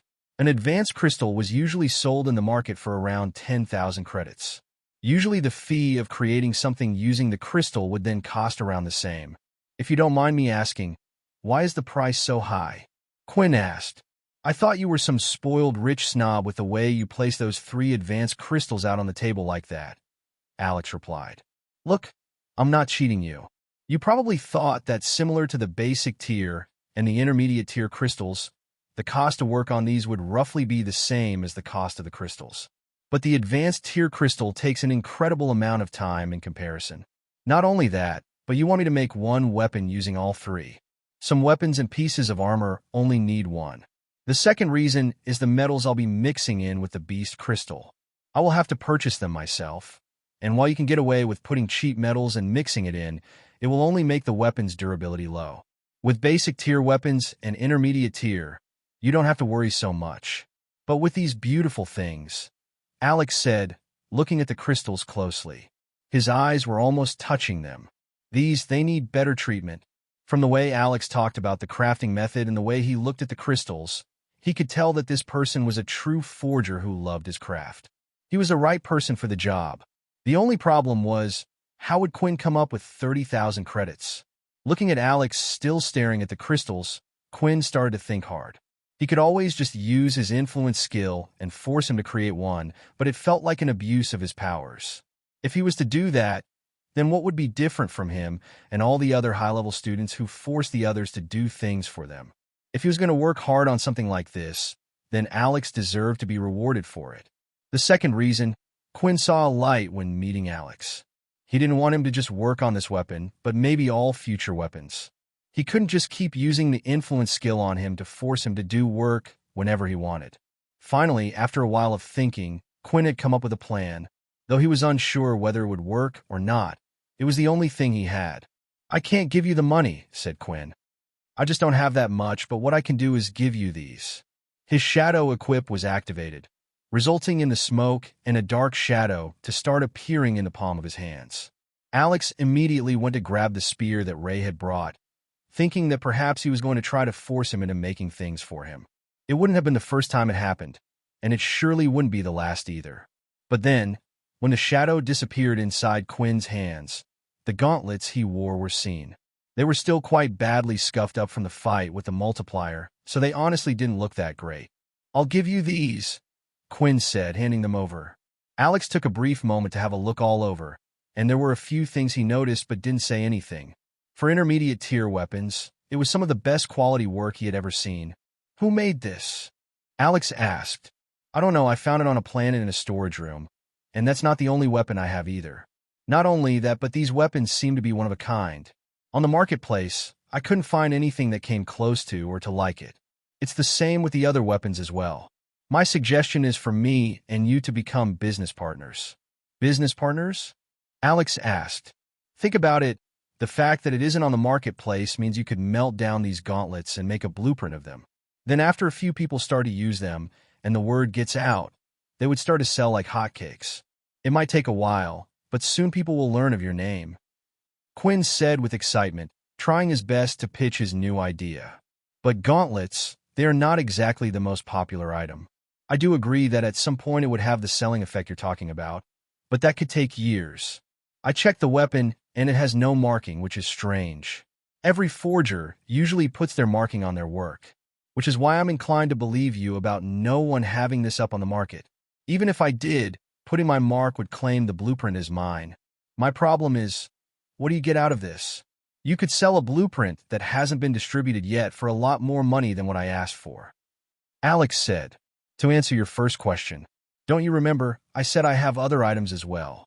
For this deal, how about I chuck in a pair of short swords? Alex was thinking hard, and Quinn could see this. It seemed like his plan was about to work, but there were a few more details he needed before getting him to agree. As I said, we would be business partners. In return, I will do everything to protect you, Quinn said, lifting up his level 6 power watch. As well as that, I would want a royalty. Let's say 30% of all your sales, and you make me my advanced weapon for free. You could, of course, carry on your day here as a talented forger, and when you leave school, you may get scouted to work for a top faction, or maybe even one of the big four. But is that all you want to do? Work for someone else? This is your chance to start the grounds to make your own company. I know you care a lot about making the perfect weapon and not mass-producing it like the others. This can be our selling point of why our weapons work better. So, what do you say? Do we have a deal? Quinn's offer sounded very enticing to Alex. He had always struggled with credits before, and truthfully, he wanted to work on an advanced weapon because he had never done one before. Only practiced it in theory in his head. It was rare for such a student to be given this type of offer. Honestly, Alex loved crafting weapons so much that he would have done it for free for Quinn. The reason for giving the price was to cover the cost of the materials, but thought that if someone was able to get 3 advanced crystals easily like that, they should also have plenty of credits. If you bring me those short swords, and I check they're the same as these gauntlets, and there are no forger markings, then we have a deal, Alex said. With that, Quinn quickly headed off to his room to use the remainder of his credits to purchase 2 more intermediate crystals. Sorry, Vorn, you're going to have to wait a little longer. Then while accessing the shop, the 2 short swords appeared in front of him once again. It had cost him all his credits, but it was a lot cheaper than paying 30,000 coins. Before Quinn had returned, Alex did a little research of his own. He tried to look at the marketplace to see if anyone was selling anything similar. It was hard to tell just from a photo and description, but even the design was something he just couldn't find online. It was a real opportunity for him to sell them. Quinn, with the short swords in his hand, was heading back as soon as possible. He had thought about doing this before with someone. The problem was he was afraid. Since the equipment belonged to the system, he was pretty sure it was related to the vampires. Selling such equipment to the whole world could cause him trouble. But he knew it would take a few years before that was to happen, and it looked like the vampires would reach him before then. Once returning, Quinn handed the short swords over to Alex. Once again, he checked them over and found no forger marking, and just like with the gauntlets, they were better than any intermediate tier weapon he had ever seen. Well, you kept your word, so I will keep mine, Alex said as he reached out his hand. The 2 shook hands, and from today onwards they would be business partners. So, how long do you think it will take for you to make a beast weapon for me? Quinn asked. Alex started to do the calculations in his head. The melting process, ordering of the metals, making a design. About 2 weeks. 2 weeks, Quinn shouted, expecting it to at most take a few hours. It certainly was different from how Logan did things. He was itching to try out his new weapons as soon as possible, but if this was how long it would take, then that's how long it would take. He couldn't change that fact. Still, he was in a good mood. He had little money left, but that didn't matter. If things worked out, perhaps in the future he would be a tycoon that would be able to compete on Logan's level. How much money does Logan even have? He started thinking about all the things in his room, and just how much are one of those gaming pods again? Not only did every military base have a room full of the VR pods, even the people on the outside enjoyed playing it. Maybe I won't surpass him, Quinn thought. With the day over, Quinn thought he would get one of the best nights of sleep he ever had. A few hours into the night, and into his sleep, he was suddenly woken up by a strange smell. He looked to his right, and Vorden was still there, sleeping away. Phew, I guess everything's okay. But the strange smell hadn't disappeared, and he knew what it was straight away. Another vampire. Have they come already? Should I wake up Vorden? No. Why would they reveal their presence to me, and why not just attack me? Getting out of his bed, Quinn slowly started to follow the scent. Following the strange smell, Quinn was still wondering if it was the right thing to do or not. After all, he was in the military base. It was quite easy for him to make a scene and scare off whatever vampire that was coming his way. The problem was, how many days would that buy him? They were here now, and they were here to get to him. Fex before leaving had informed the others that they would be cautious before returning. So why would they change their mind? And now that curiosity had gotten the better out of Quinn, the smell of the vampire continued to get stronger, and then at times, it would weaken again. It was as if Quinn was playing a game of hot and cold, trying to find just where they were hiding. Eventually, though, he realized it wasn't trying to hide. It was trying to lead him somewhere. Right now, he was looking at the last staircase that led up to the school roof. The door was slightly open, and a cool breeze could be heard going through it, as if it was inviting him. This is your last chance to turn back, Quinn. He thought to himself, if you don't talk to me now, I'll only catch you at another time. I thought I would be polite in inviting you here. A voice said.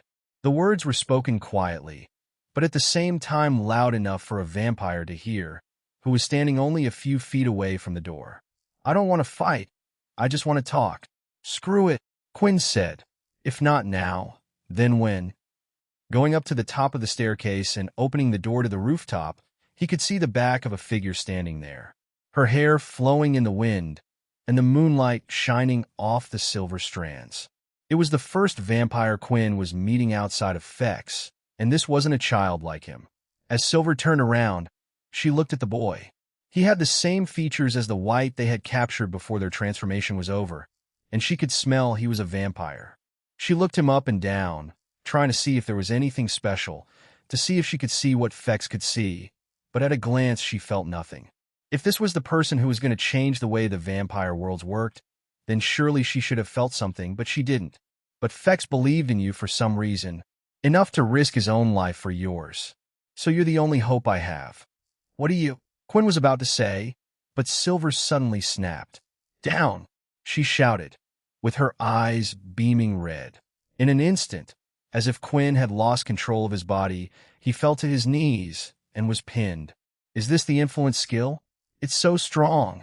He tried to fight back using his strength, but nothing seemed to be working. I will do the talking from here, Silver said. I've come to tell you the information that has happened in the vampire world. I don't know if your leader has cared to inform you, but since this is all your fault in the first place, I shall. The decision has been made. 2 months from now, on August the 15th, the day that he came into this world, Fex Sanguini shall be sentenced to death. If Quinn wasn't already frozen, he would have been frozen in place from her words. He wasn't expecting to hear any news from the vampires, and why would they even bother to inform him? They didn't even properly know about him yet. Then, an unexpected name had appeared. Fex's name. Quinn had prepared himself to perhaps never see Peter again. He didn't want to, but he knew it was a possibility. But still, for some reason, he never thought such a harsh punishment would befall Fex. Why? What did he do? Quinn shouted. In front of all the family leaders, Fex admittedly lied to everyone. He tried to deceive everyone, and that included his own family. Did he do all this because of me?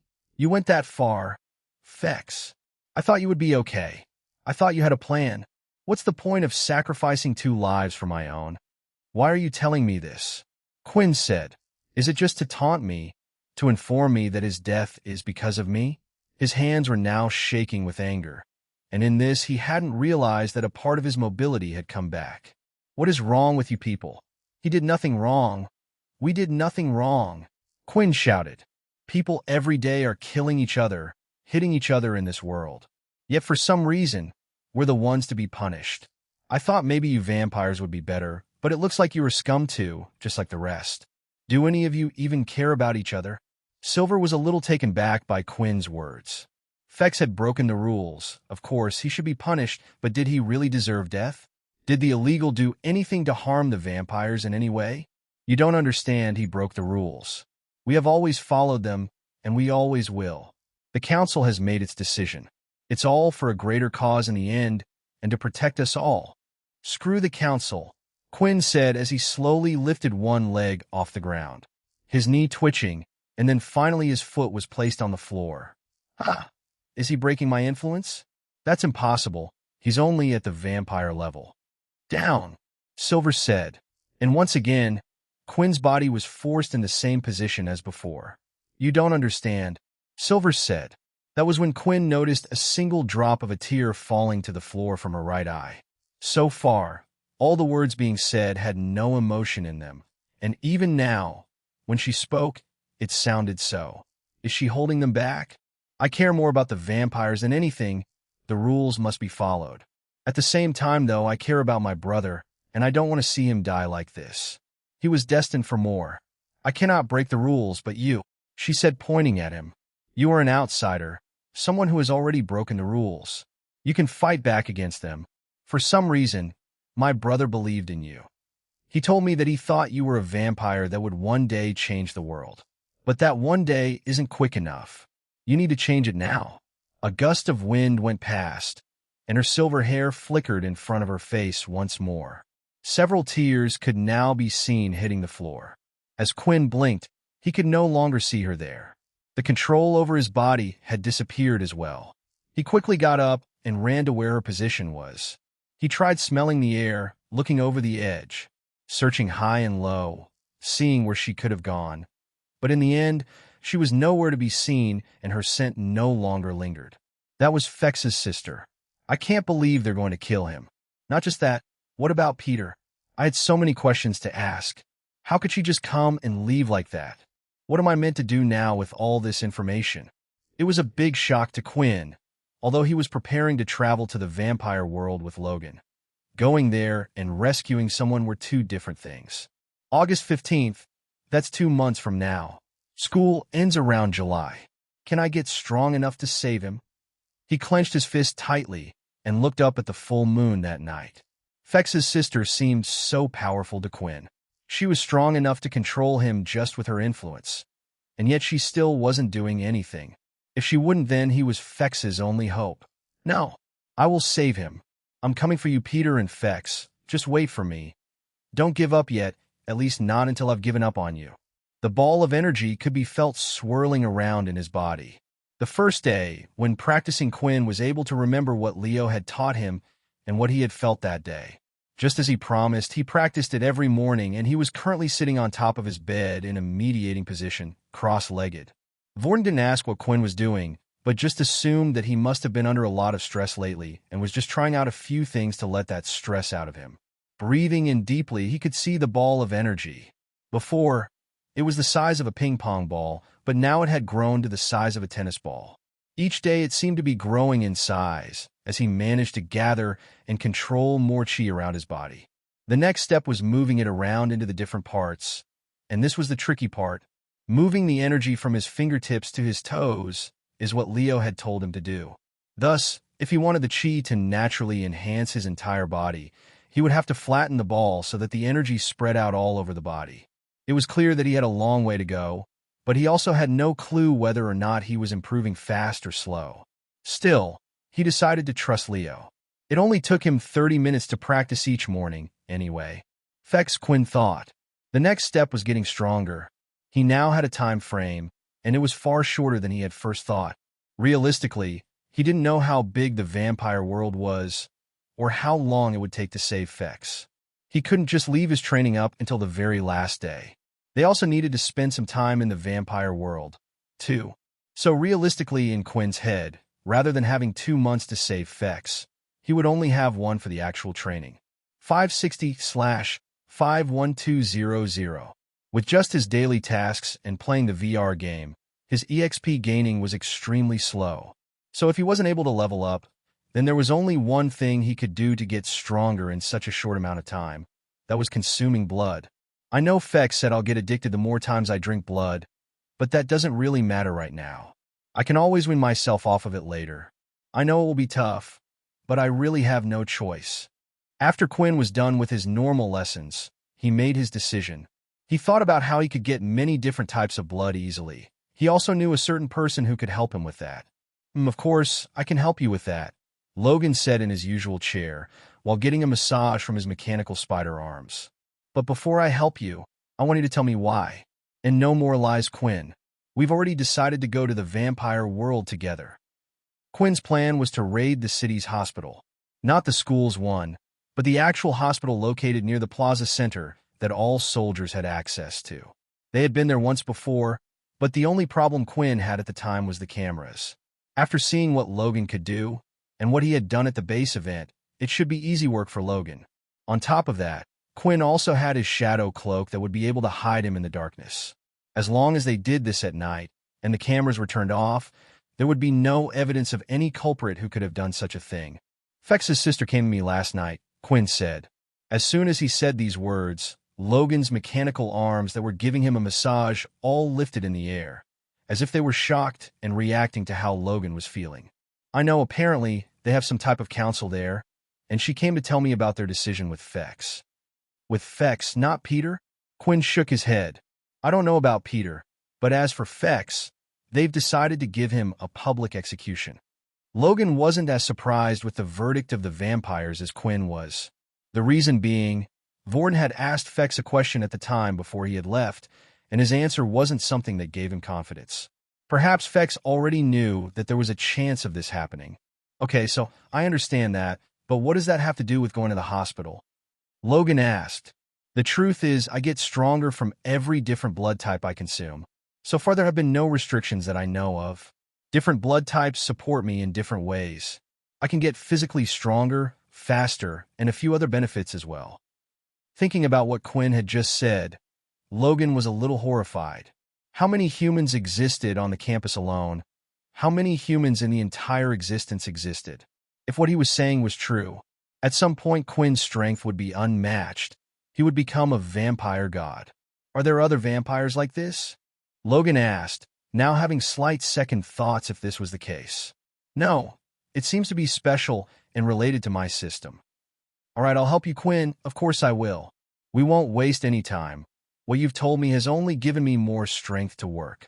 I've been working on some new suits for myself. I'm not so naive as to believe that we won't get in any scuffles while there." "Oh."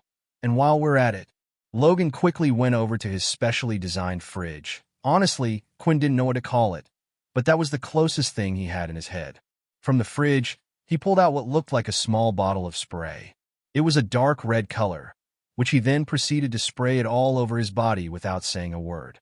But as soon as he did, Quinn knew exactly what he had done. "It works. You actually made it work," Quinn said in excitement. "For now, I can only make the smell last for up to an hour, which is a bit of a problem, I think. I can make it last a bit longer, but I can't get it to work as a permanent solution." The look on Logan's face was now serious. "Quinn, you need to start being more open to us, not just to me, but everyone. If you had told me this sooner, then I could have probably made something to disguise the vampire smell from both you and Peter. As I said before, I know you don't want us to get involved, but we already are." Quinn didn't reply, but he understood that he wasn't alone in all this. Before in the past he might have been, but right now he had people who were willing to help him, and they were reliable people too. "We'll meet tonight at around 8 p.m., That'll give us 2 hours before the curfew to get in and get out, which should be plenty of time." Thus, with all that, the plan was set in motion. After Quinn returned to his room, all he needed to do now was to wait until it was time to head to the front gate. With Vorden not in the room and no one to talk to, Quinn thought it would be a good chance to practice his chi again. However, just as he was about to, the system had spoken out to him, which was a rather rare occurrence. "You shouldn't be doing this, you know," the system said, but Quinn decided to not reply after their last confrontation.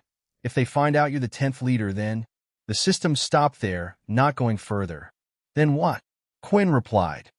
"Then they will find out Peter isn't an illegal, that Fex did nothing wrong, and then both of them will be set free." "Stop acting like a child and just listen," the system said. "I keep telling you, you're too weak. Do you remember the girl from the rooftop?" She was a vampire knight. There are many more who are just as powerful as her. And on top of that, you also have the vampire leaders who are all at the lord level. Yet you're still just a vampire, not even a noble. Do you really think you deserve a seat next to them? Deserve a seat? Quinn repeated. I don't care about any of this vampire business. I just want to protect those who are close to me. Tell me, is that so wrong? That's not what I was trying to say. This is not how I feel, but I know this is how they will feel. If they find out you're a leader, then the others will target you.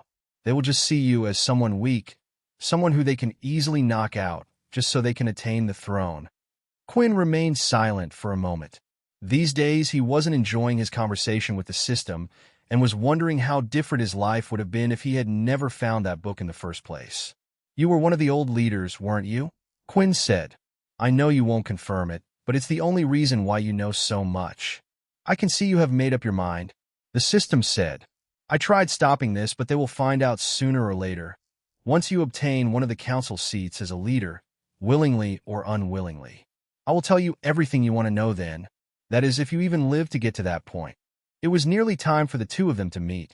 Standing outside the school gate, Quinn waited patiently for Logan to arrive while looking down the path. His mind was full of thoughts, but was mainly focused on just getting stronger. While waiting, he noticed 3 kids making their way back to school. 3 boys to be precise. 2 of them had their arms wrapped around the one in the center. The 2 on the side were cheery and joking about, but at the same time they seemed to be a bit rough with him. When looking at the boy's face, one could tell he was nervous. He didn't seem happy to be hanging around with his friends, and his frightened heartbeat that could be heard from a distance just confirmed it. Looking closely, Quinn managed to catch a glimpse. He was a level 2 power level, while the other 2 around him were level 4s.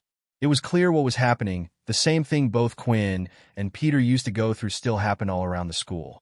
Ever since the base event, most of the students had decided to stay clear of Quinn. There were still a few others that approached him and tried mocking him, getting him to fight them, but in the end they would never act first like they used to when they thought he was a level 1.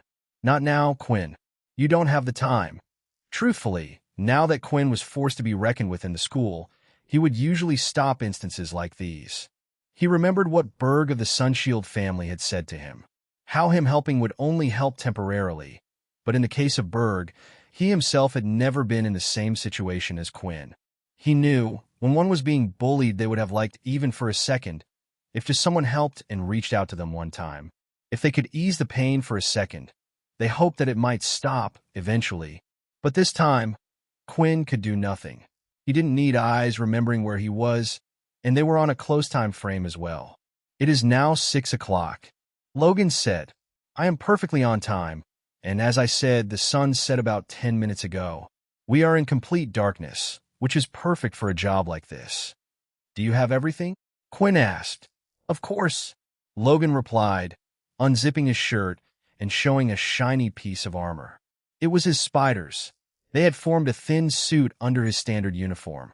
With them both being ready, they headed off into the city. It would take half an hour to reach the hospital at a fast pace, and another half an hour to come back. If Quinn didn't have to slow down for Logan to catch up, he could have made it even quicker, but it was only because of him that they even could do such a thing in the first place. Finally, they had reached the hospital. It wasn't too busy, and there weren't many that would come in with serious wounds. Only those that felt ill or had an accident during training would come in, although there were still some people like that. The soldiers that were on duty on other planets would often have medical treatment at the shelter. There would often be more than enough supplies to be equipped with everything, but still, from time to time, you would have the odd person that needed to be sent back to the base. On the way there, they had set up their plan. Quinn had enough MC points to stay hidden the entire time, as long as nothing happened. So before they reached the inside of the hospital, Quinn performed his shadow cloak skill and just waited outside, right around the corner of the hospital in the shadows. There was a major problem with the shadow cloak, though, one being that it wasn't perfect in light. If one was to move, then ripples in the air could still be seen. However, in the dark it would be perfect. Logan had entered the hospital ahead of Quinn and had sat down in the waiting area. He then let out his spiders to do their work. Research was already done beforehand. Thus, unlike the dungeons, he was able to easily get the layout and structure of the hospital. Sending out his spiders, He commanded them to go out in multiple directions. They spread to all the areas between the entrance and to where Quinn needed to be. Then finally, when all of the spiders were in position, there was a clear signal for Quinn to enter the hospital. 3, 2, 1, Logan said, and in an instant all of the lights turned off. However, Quinn didn't have a long time. Logan had given him a set of instructions beforehand about where to go, and hence Quinn needed to hurry and get to the room. Even though the power was cut off, hospitals always had a backup generator for emergencies. Still, Quinn wasn't just fast now, he was extremely fast. As soon as the light turned back on, Quinn was already in the room he needed to be in, and not a single soul had seen him. There were 3 different storage rooms where they kept the different blood types. Some blood types were kept in a special type of a freezer, in which they could be stored for a year. Although they could take the blood bags back with them, Quinn wanted to consume the blood now while they were still in the hospital. This way, they wouldn't have any evidence left with them. The room Quinn currently in was a blood refrigerator. This was where they especially stored the blood that was to be used on demand, and it would then be kept for at least 42 days. The blood was kept in special types of packs in containers up against the wall. There were rows and rows of blood, and Quinn couldn't imagine how many stat points he would be able to increase from this. His inspect skill was cast, and a pair of gloves could be seen on his hand for hiding his fingerprints. The inspect skill allowed him to see each blood type there was, and they seemed to already be categorized into blood types for him, with a positive and negative being next to each other. When looking at the blood packs, it was time for one of Logan's special inventions to get to work. The blood packs had a special type of seal on them. Blood would usually be extracted through some type of tube, but to show that they hadn't been opened before the seal was placed upon them. Logan didn't want to be unethical. People needed blood to live, and Quinn only needed a small amount to get his stats. So Logan had designed a special type of needle that was able to be injected into the plastic bag, and then, on its way out, seal it up, making it look like nothing was ever taken. The problem was there was only one needle, so Quinn would have to consume the blood then and there, and repeat this process again quickly. This wasn't a problem, though, as Quinn got to work pulling out the A blood type packs and increasing his stats one by one. The A stat gave him strength, and he could see it slowly rising with every different person blood. A plus blood type has been consumed, +1 to strength. The message continued with each one, and every time, Quinn felt a surge of energy, but for the first time he also felt something different. He could tell the taste of the blood was getting better each time. He had never consumed so many blood types in one go before, and now he could tell the addiction was coming. Still, it wasn't a bad feeling, it was just one that put him off for a brief second before he continued. Finally, as though something strange had happened, he had received a message he never thought he would get. A plus blood type has been consumed. Strength 40. You have reached the maximum amount of stat points in strength. To proceed further, you must evolve. The message had come as a surprise for him. The system had said nothing about a cap before, and now suddenly this message had appeared. But Quinn did remember that the system often said that it didn't create the system himself. So there were some things even he didn't know, and this could have just been one of them. Still, not wanting to waste any more time, Quinn decided to continue onward to the next set of blood packs. Even if he had maxed out on one, it didn't mean he had maxed out on the others. After drinking what they had of type B blood, the same message appeared once again. 40 agility points reached. Moving onward, Quinn continued in this fashion, taking a small amount of blood from each one until, eventually, all of his stats had reached the top. Strength 40, Agility 40, Stamina 40, Charm 40. His stats before were around the high 20s, and now they had not only surpassed 30 when he felt a significant power increase, they had even reached 40. His entire body felt different. He felt like a completely new person. His cells were vibrating with excitement, and the increase in his power was addicting and exciting. He didn't know what was coming over him, but he felt like he needed to get rid of all this excess energy right this moment somehow. But right now, he was in the hospital. If he was to do anything excessive, they would quickly find out. Quinn, you need to calm yourself down. You've taken in too many types of blood. The rush you are feeling right now, it's the addiction, the system said urgently. But hearing him and doing what the system said were two different things. He could hear the heartbeats of the humans that were walking by the door, and the blood that was pulsing through their veins.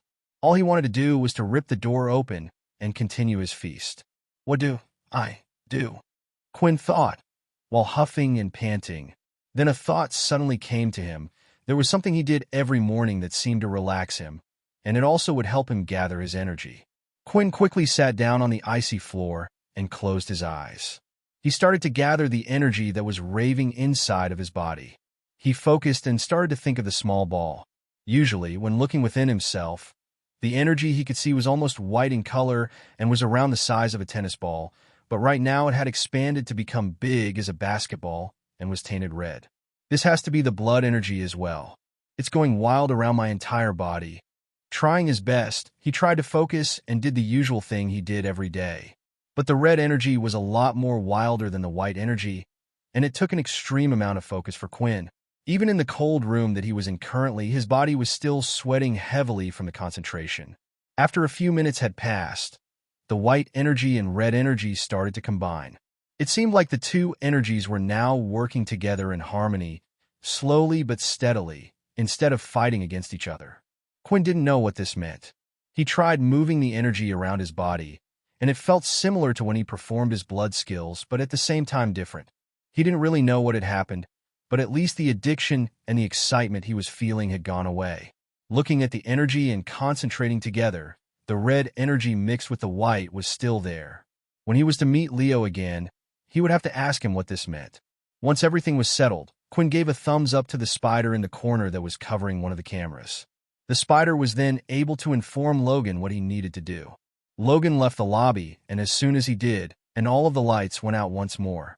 He continued to walk away from the hospital and went down the pathway that led back to the school. Then finally, he had reached the park and convenience store that was located not too far from the school. Quinn, are you there?" Logan whispered. Suddenly, by his side, Quinn appeared and caused Logan to jump back upon hearing his voice. "I'm right here," Quinn said. "Did you have to do that?" Logan shouted while still keeping his voice down. "Anyway, did everything go according to the plan?" "Not completely according to the plan, but I got what I needed," Quinn replied. There was still the chance to increase his stats in the future, and perhaps when he evolved they could return. As the two of them continued to walk down the path and headed back to school, Quinn decided that it was best to ask the system about his stats anyway, even if he didn't know.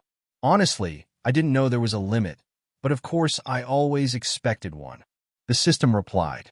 "But still, I'm amazed that you were able to grow this much. I thought you would have hit the limit far sooner."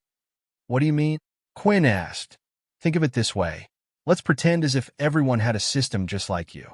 I have based all these numbers on my research that I did from observing you, so give or take it as it might not exactly be accurate. If a normal human being power with no training whatsoever is around 5, then a human who was at the peak would be around 10.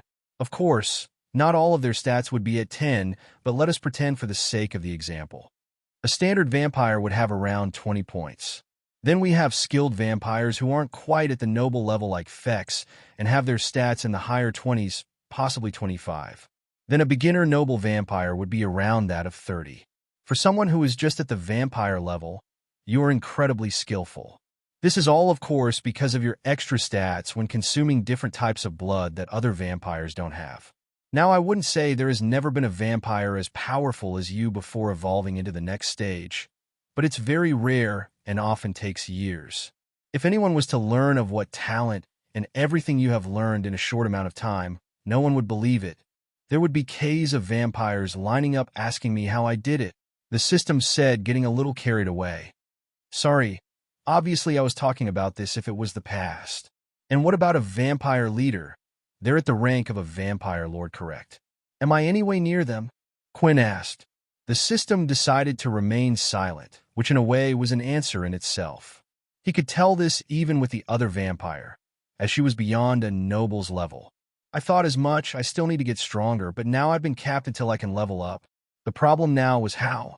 The only ways to gain EXP at the moment was to do his daily tasks, which gave him minimal EXP and hadn't changed since he first became a vampire. It had become a daily routine for him to complete them by now, so he never even thought about them. The second way was what he had been doing by playing the game. The problem with this was that the game only gave him half the amount of EXP he would get if he was to fight them in real life. It was a serious problem, and even with a hard grind, it would take a long time for him to level up. And when he had entered the game with Nate, the quest for the instant level up had never appeared. It didn't appear the first time the two had fought in the game either, which suggested that the system wouldn't give him the EXP points that he needed even if he did beat Nate. The desperation was starting to get to Quinn, and he was truly trying to rack his brain, thinking of any type of solution that was possible. Before he realized it, Logan and he were already inside the school. "All right, Quinn, I'm going to head off to my room," Logan said. "I still have a lot of things to work on myself for our trip." Even Logan was working hard in the middle of the night for their journey. Quinn needed to do something. He started to walk through the hallway and was heading back to his room when he spotted a student crouched up and in a ball outside one of the rooms. On a closer look, Quinn realized it was the same boy he had seen with the other two earlier. His hair was soaking wet, his face was covered in bruises, and his eyes were puffy from the tears. The boy looked up as he heard someone's footsteps walk past. The scene reminded Quinn of what had happened to Peter that one time, and it looked like it was happening to others too. Crouching down, Quinn and the boy were now looking at each other. "Are you okay?" Quinn asked. The boy continued to sob, but he still gave an answer back while doing so. I don't want to go back in there," the boy said. "I'll just hit me again. Every day." Quinn could feel the pain in his eyes and through his words. He could feel it not just because of that, but also because he went through it himself. Not everybody was as strong as him when he was getting bullied. Different people dealt with it differently, and the student here seemed like he was at his breaking point. Perhaps Peter was in the past would as well, if Quinn had done nothing. Looking at the boy, something needed to be done, and at that moment in time, something clicked in his head, which would allow him to gain more experience. "Do you wish those people would disappear? Do you want them to never touch you again?" Quinn asked.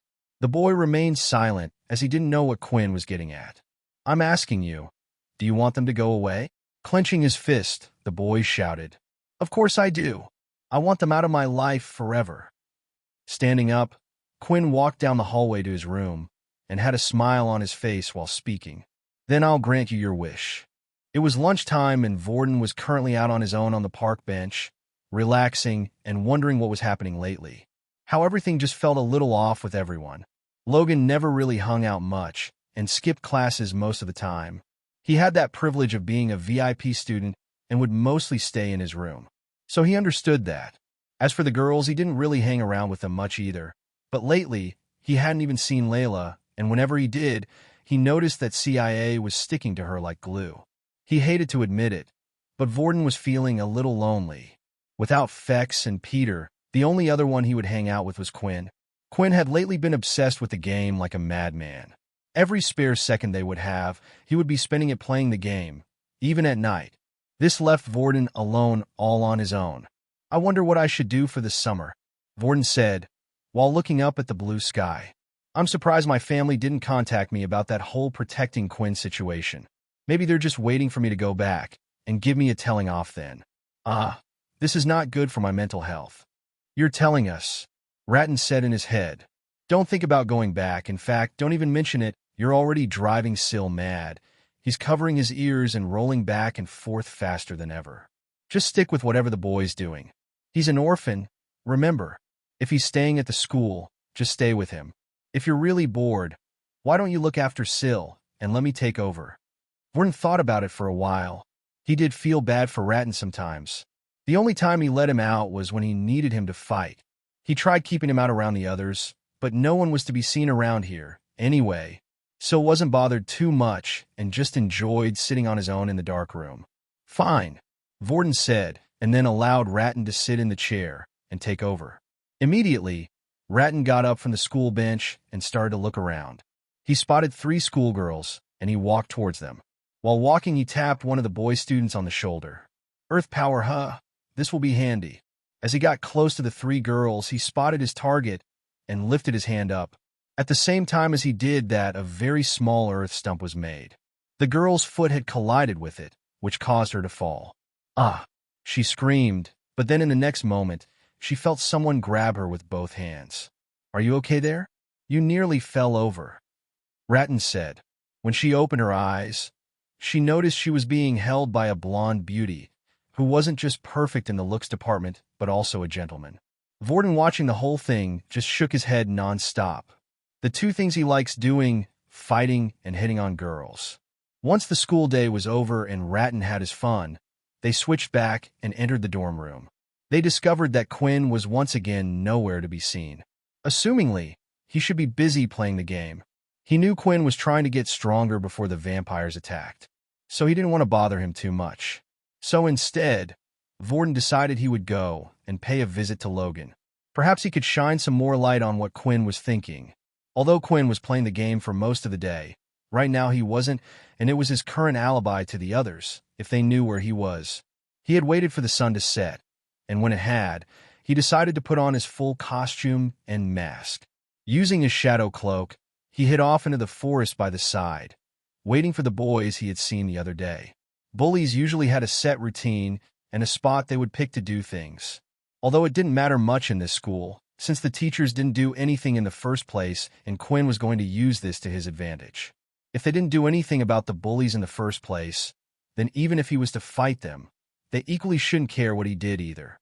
If one thing the school was fine about it was that, or at least Quinn would hope so. Finally, the sound of the laughing boys from yesterday was heard, and as expected they were coming down the pathway, towards the convenience store. The group then quickly took a detour and ventured off the pathway and started to head towards the park, the opposite side to where Quinn was. Quinn was currently hiding in the forest on the convenience store side, since a lot of students walked past it at night, going in and out of the city. On the other side, there was just a giant field that eventually led to the other part of the forest. Still, Quinn didn't need to move. Even from this distance, he could see everything. Then when the group was at the very edge of the forest, they finally stopped, and the two boys no longer kept their arms wrapped around the one in the middle. "I guess it's my time to shine," Quinn said. "Please, why are you doing this to me?" The boy said, with tears flowing through his eyes. "I don't even have enough credits to buy the things I need 'cause you keep taking them from me. Bill, we're helping you remember. Paying us stops the really bad guys from getting to you. So now, just hand us the money unless you want a repeat of what happened yesterday," one of the boys stated. Bill started to think back about how down he was yesterday. He truly hated his life. Not just at the military school, but even before then everything felt like hell to him. He was close to giving up. He didn't want to live anymore. That was until the stranger approached him yesterday. The small burst of shouting out and anger he felt when saying he wanted them to disappear was enough to keep him going just a little longer. "No," Bill said. "You hit me if I give you what you want, and you hit me if I don't. At least this way I get to keep the credits." Bill, let's see how quick you change your mind." The student placed his hand on the floor. The earth from the ground rose and formed a baseball bat in his hand, which was made of solid mud. "Brace yourself," he said as he went for a swing directly at the student's face. But before it could even reach the student, the bat was smashed to pieces and fell to the floor. As Bill opened his eyes, he could only see the back of the figure, but the two boys in front stepped back a bit and looked like they were looking at a demon. The two white jagged eyes and the demon mask placed over the mouth. "Please inform those higher-ups of yours to come here tomorrow. It will save me the effort of looking for them," Quinn said.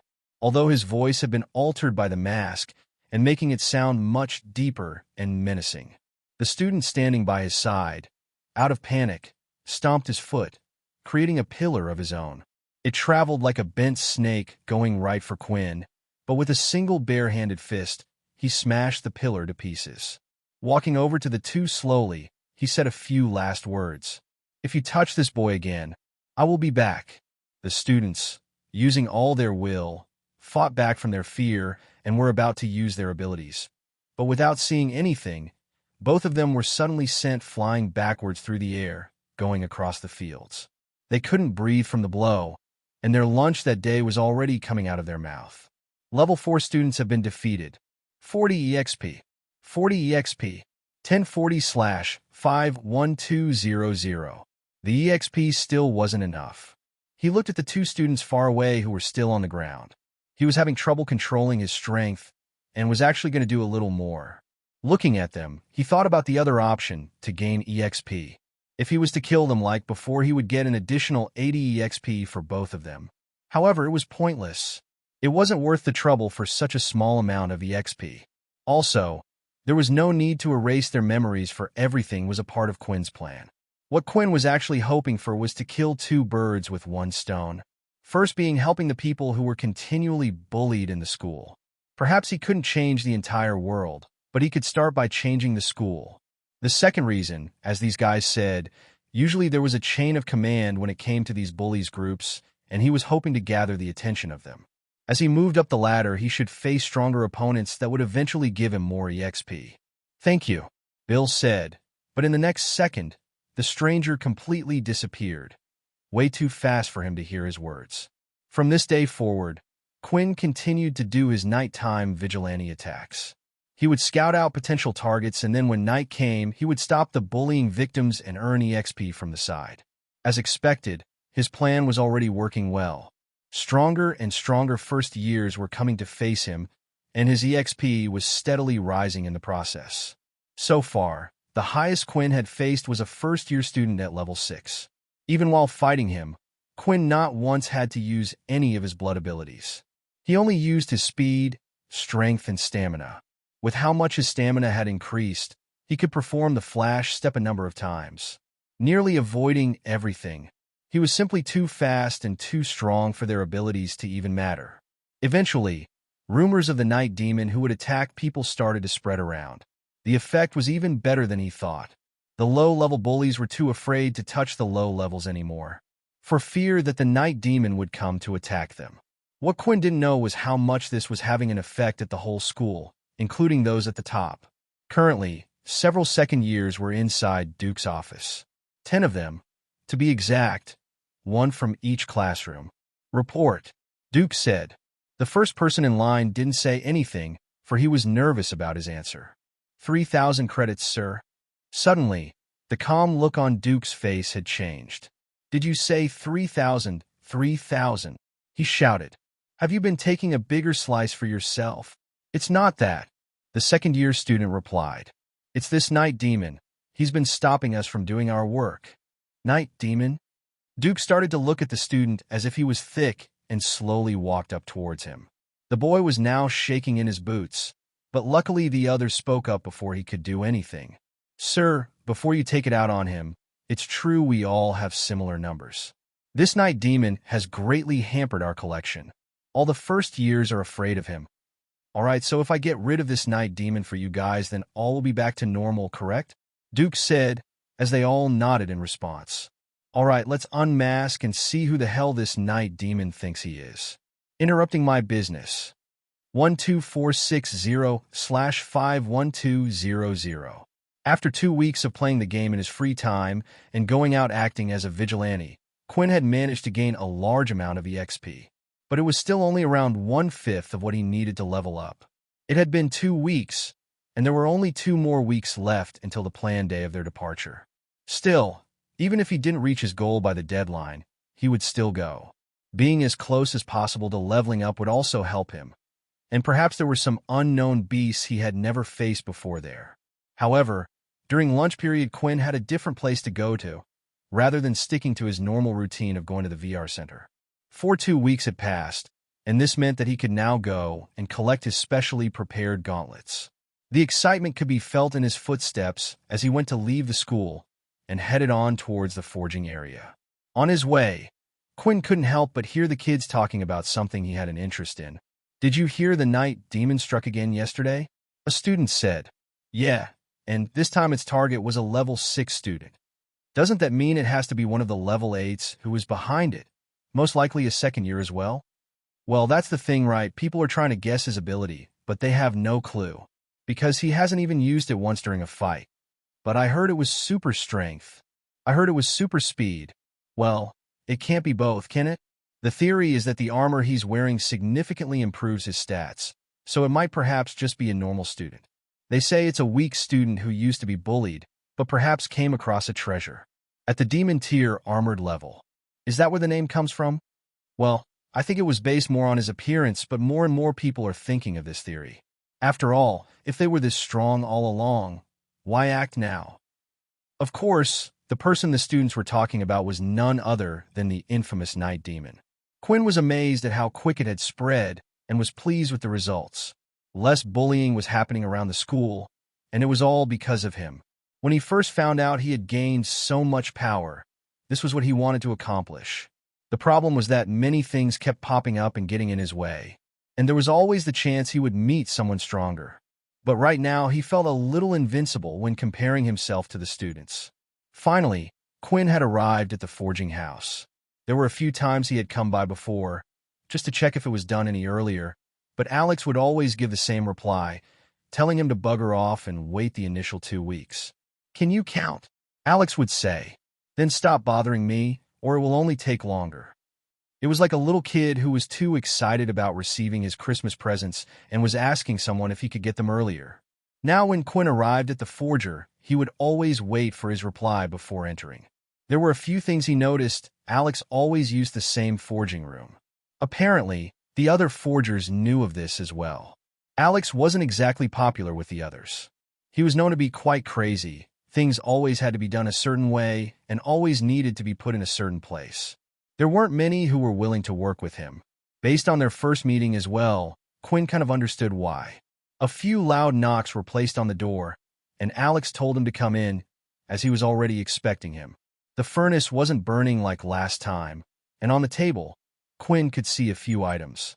There were a couple of gauntlets that looked identical to his old pair. The only difference was they weren't all scratched up like the last time he had seen them, and then there were also the dual swords. Rather than just one, though, there were 4 blades kept out on the table. "Are these them?"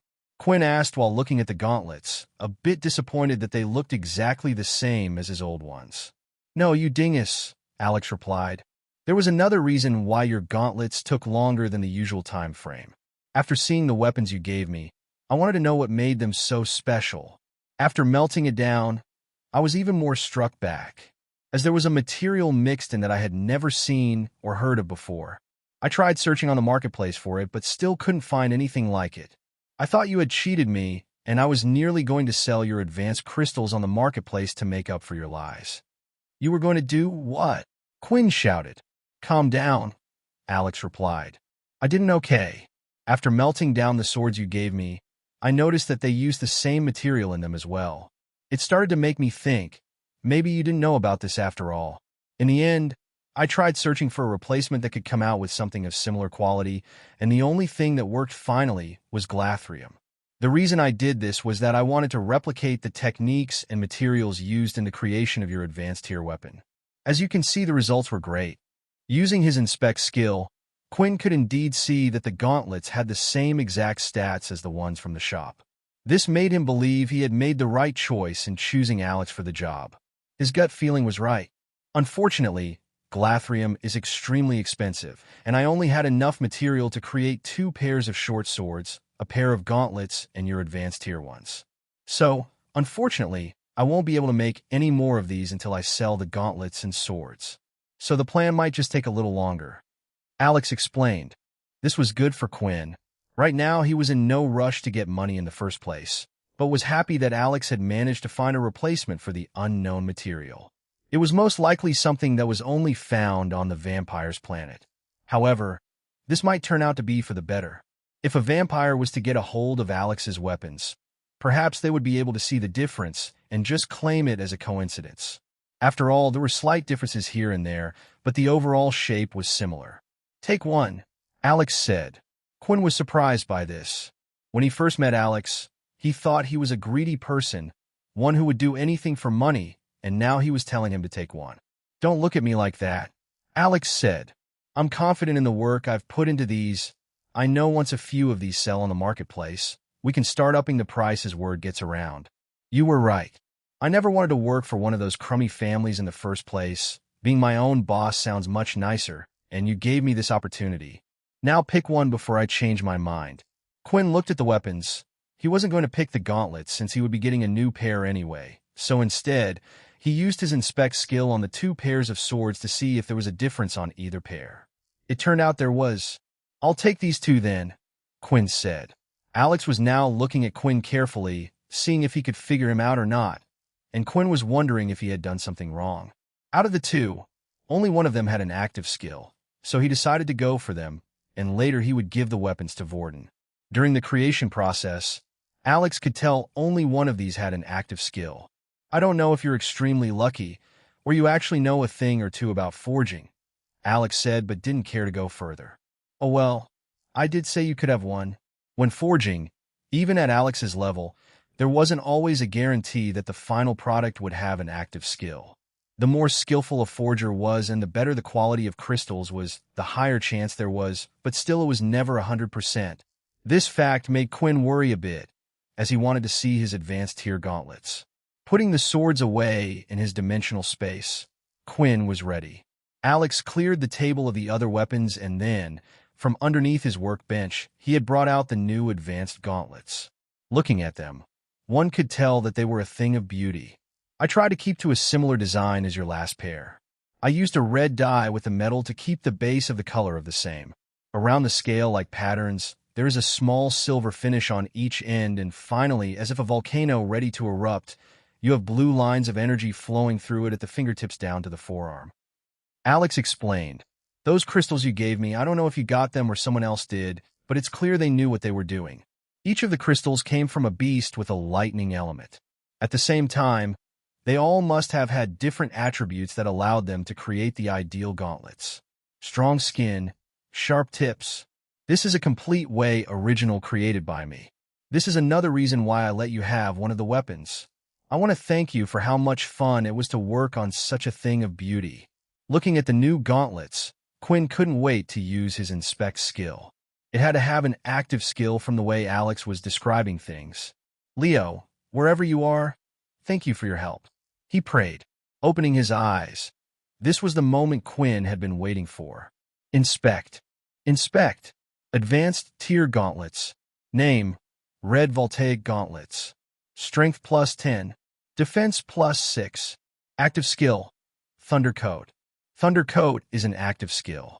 When activated, it will charge up the gauntlets using the power of the melted beast crystals. The blue lines on the gauntlets overcharge themselves, releasing a coat of electricity, shocking the user. This skill does not affect the user in any way. Skill cooldown 30 minutes. The cooldown may be shortened if an additional source of energy or outside source of energy is used to charge the gauntlets.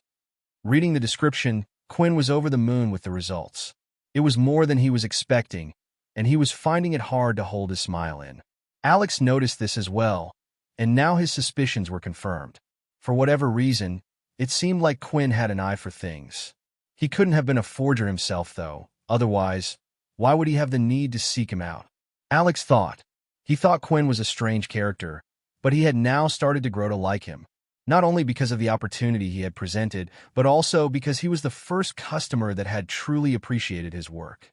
Quinn couldn't be upset. First, the gauntlets increased his strength by a whole 10 points.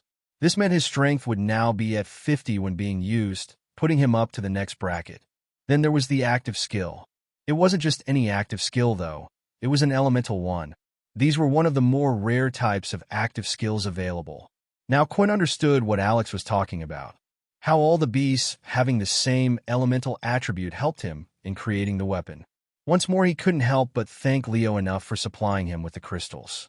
If he was on his own, it would have nearly been impossible to come up with the money or hunt the beats to obtain such things. I feel sorry for whoever is going to be your first test subject with these things. I think you're the only first-year student I know with advanced tier gauntlets," Alex said. Quinn wanted to test the equipment straight away. However, there was a problem. If he went out as the Night Demon, he wouldn't be able to use it. They were a dead giveaway that would lead back to him, eventually. If he used it in the game or at night, then people would be able to relate the things back to him. So he would just have to save them in his inventory for now. "Thank you," Quinn said with his hand held out. In the end, the whole thing hadn't really cost him anything, and he could tell this would be a great partnership for the future. "For the future," Alex said, shaking his hand back. When lessons were finally over, there was still a time period between when the sky would turn dark. Usually, Quinn would use this time to play the VR game, but instead today he had decided to head back to his dorm room. There he waited patiently until Vorden had finally returned as well. "Long time no see," Vorden said. "I thought you would be playing that game again today." Hi, yes, sorry about that. Quinn replied. You know what's going on. Anyway, forget about that, Vorden. I wanted to give you something to help you out. After all, if it wasn't for you and your family, I would have never been able to fight in that tournament here. Quinn said as he put forward both of his hands. Shadows started to form, and when they disappeared, two short swords had appeared. The two short swords had the same shape to them. They were quite thick and had a slight curve going to the top. Near to the hilt, an arrow design was seen on the base of the sword. However, the two swords were entirely different colors. While one sword was black with the arrow being white, the other was white with the arrow at the base being black. Vorden wasn't going to say no to a free gift. He actually felt like Quinn owed him something ever since he was nearly killed by him on the red portal planet. But he wasn't going to bring that up now. He took up the two swords and thought, although they were thick and looked heavy, they were actually incredibly light. Vorden then started to perform a few slashes in the air with them. At first, they were slow as if he was testing the weight of the things, but eventually he started to speed up. With each strike, the sound of the wind could be heard, and it was only getting louder and faster until he eventually stopped. Sorry, I got a little carried away there. It's been a long time since I used weapons, Vorden said. It also seems like the two different swords are giving me a different boost. The black sword is giving me raw power and strength, while the white sword is giving me speed. Well, as expected, you're good with everything, Quinn replied. There's also an active skill, but I'll let you figure that out for yourself. I think they'll come in handy for when you don't have an ability on hand. There aren't always going to be people around you, and you're good at close combat, so these look more than perfect for you. I can only see it as a plus that they will make you more versatile. What Quinn said had made sense. The only thing Vorden needed now was a trendy belt and sheath around his waist, or maybe one around his back where he could put the weapons in. He hadn't been spending his allowance that his family sent him regularly, and he was surprised it still hadn't stopped. So he should have enough to buy some himself. Thanks for this, Quinn, these are great. Though if you can, maybe you should make a bow for Layla at some point, said Vorden. Don't worry, I plan to. I owe you all for how much you've helped me so far. By the way, how are the others? Quinn asked. Others? Vorden said, looking confused for a second. Then he quickly realized that Quinn was referring to Ratton and Syl. He had forgotten that Quinn knew about his secret. They are troublemakers, but they're doing fine, Vorden replied. The two of them remained in the room and decided to catch up with each other a bit. After all, they hadn't really talked to each other for the past 2 weeks. Soon the sun started to set, and finally, it was pitch black outside. All right, I better get going to the VR center again, Quinn said as he lifted his arms up and got off the bed. Quinn, I know you're not going to the VR center, Vorden said. I know you're the night demon, or whatever they call it. Look, I'm not going to tell you to stop. What you're doing has actually had a positive impact on the entire school, but I just want to warn you. Whatever you do, don't use your shadow powers. I know it's quite obvious as to why, but it's more serious than you think. After we found out about what Duke had done to Peter, I started to look into things a bit more and discovered the school isn't normal. Sure, bullying and discrimination happen at all bases, and even in the outside world, but I have never seen it this extreme before.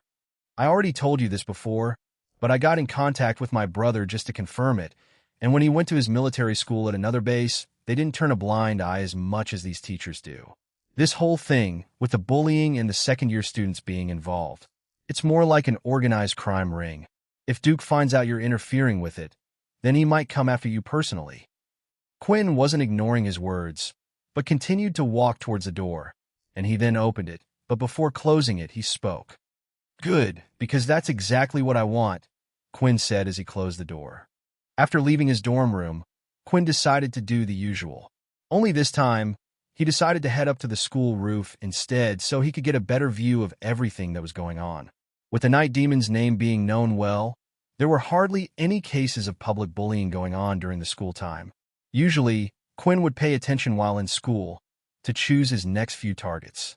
So instead, the only thing he could do right now was rely on those that wished to actually face the Night Demon or hide their actions in secret. His improved eyesight with his level 3 inspect skill was extremely helpful when looking out for things. But there was one thing that was even better than that. His hearing. Before, his hearing was excellent, but all the conversation around him would be heard all at once, and it was hard for him to concentrate. Then he realized something. When practicing his chi control in the morning, he entered a special state. If he entered the current state now and moved the chi to focus on his ears, he found it easy to hone in and focus on all the conversations that were going on at once. Ever since the incident at the hospital, not only had his chi control gotten better, but also he hadn't suffered from the so-called blood addiction like he had suspected. He still didn't understand what happened that day, but he continued his daily practice.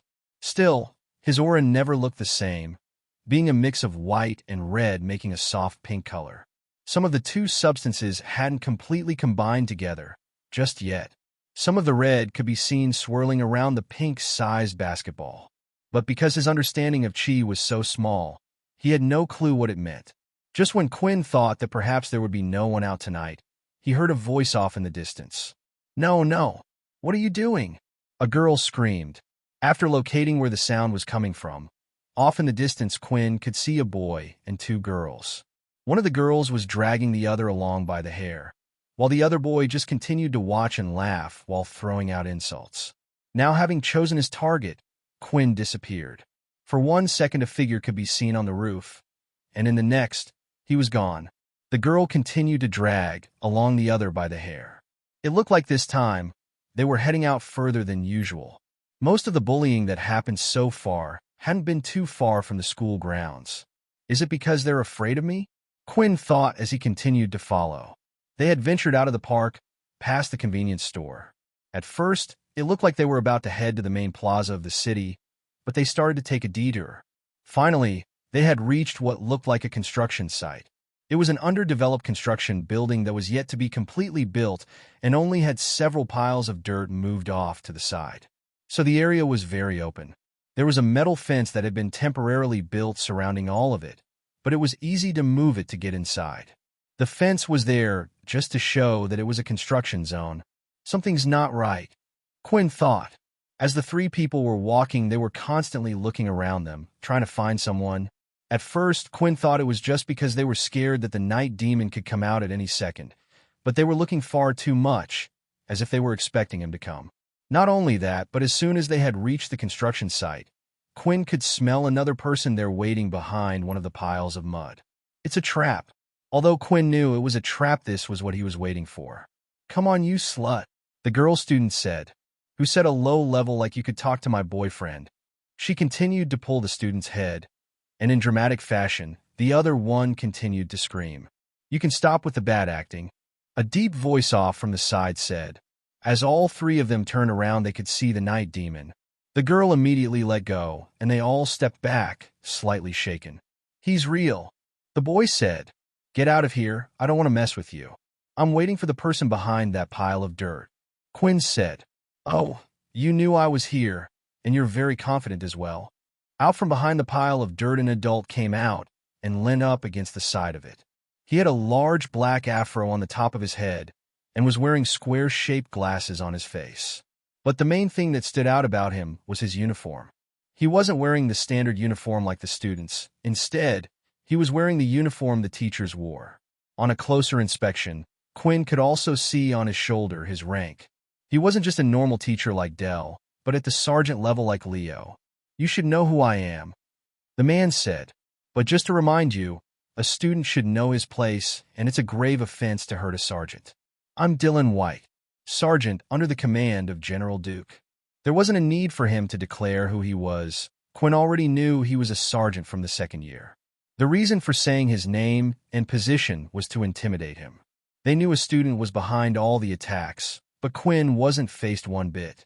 The three students had quickly run off the construction site, fearing that they might get caught up. However, they stayed to watch the fight, hiding behind a few of the metal sheets, peeking through the holes. "You're in serious trouble, young man," Dylan said as he placed his hand on the pile of dirt. "I was about to say the same thing," Quinn replied.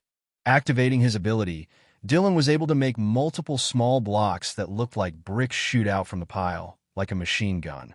If Quinn was able to use his shadow, this would be easy for him to deal with. However, he could not. Instead, he relied on his speed and power. A mixture of flash steps to avoid certain bricks and his fists to block the bricks from hitting his vital parts.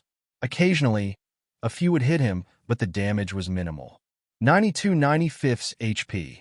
90 95ths HP. If the attack was able to hit him cleanly, then it would have done a lot of damage quickly, but that wasn't the case. The sergeant couldn't believe what he was seeing.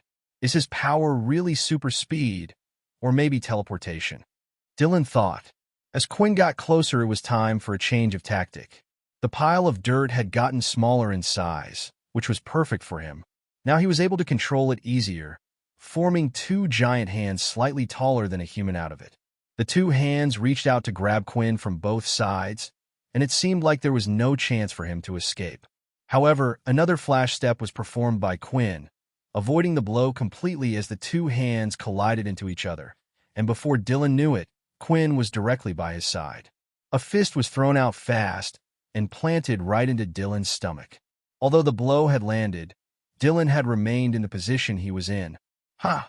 That's advanced tier armor under there, boy. Your weak attack with your fist isn't going to hurt me, Dylan said with a smile on his face. Advanced tier armor, you say? Well, that means I can punch at full strength, Quinn replied, pulling back his other arm. The next second another fist was planted into him, and the blow felt 3 times heavy than the last. This time his legs were lifted off the ground. The blows didn't stop there, as they carried on coming. He was getting hit too fast to even react to it. Punches aren't the only thing I can do, Quinn shouted, as he delivered a kick to Dylan's face while he was still in the air.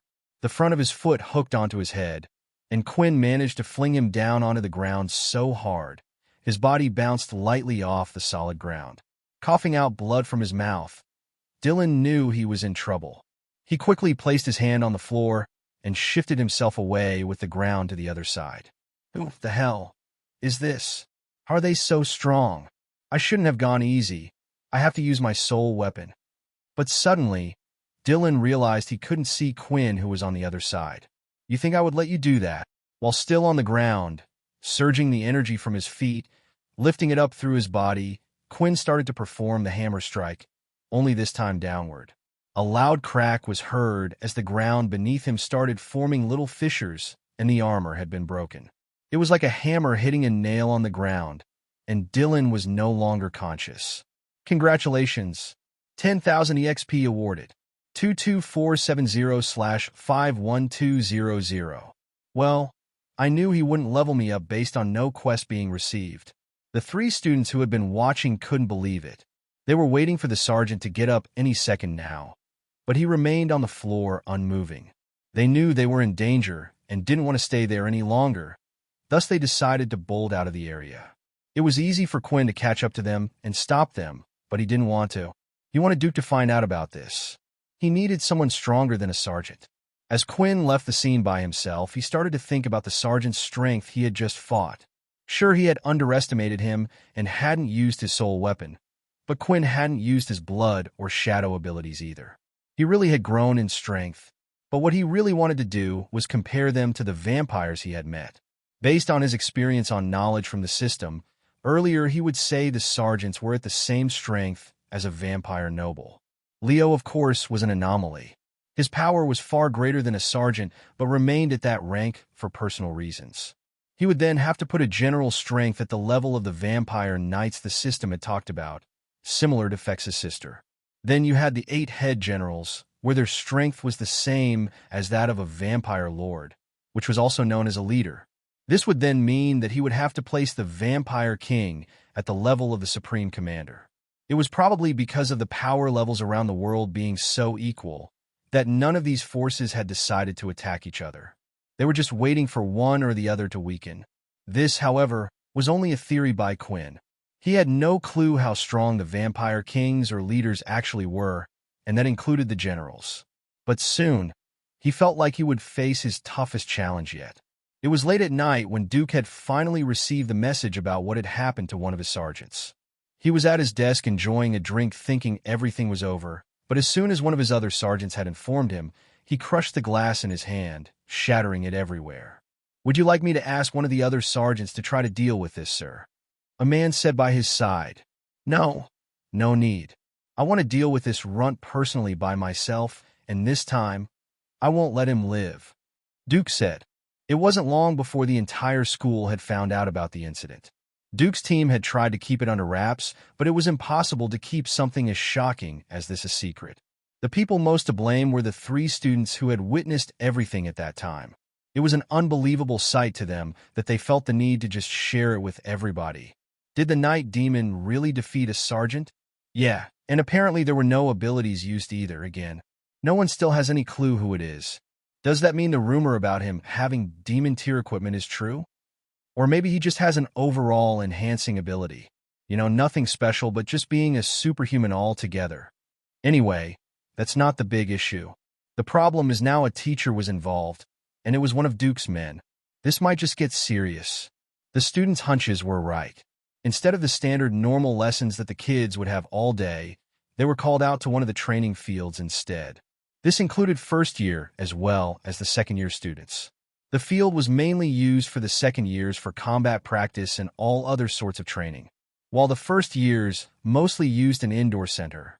The field was extensive and was large enough to hold every single student in school there. All of them were lined up in their homeroom classes on one side, while the sergeants and 2 generals stood opposite them.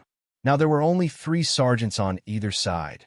Dylan from the second years was taking a break and still recovering.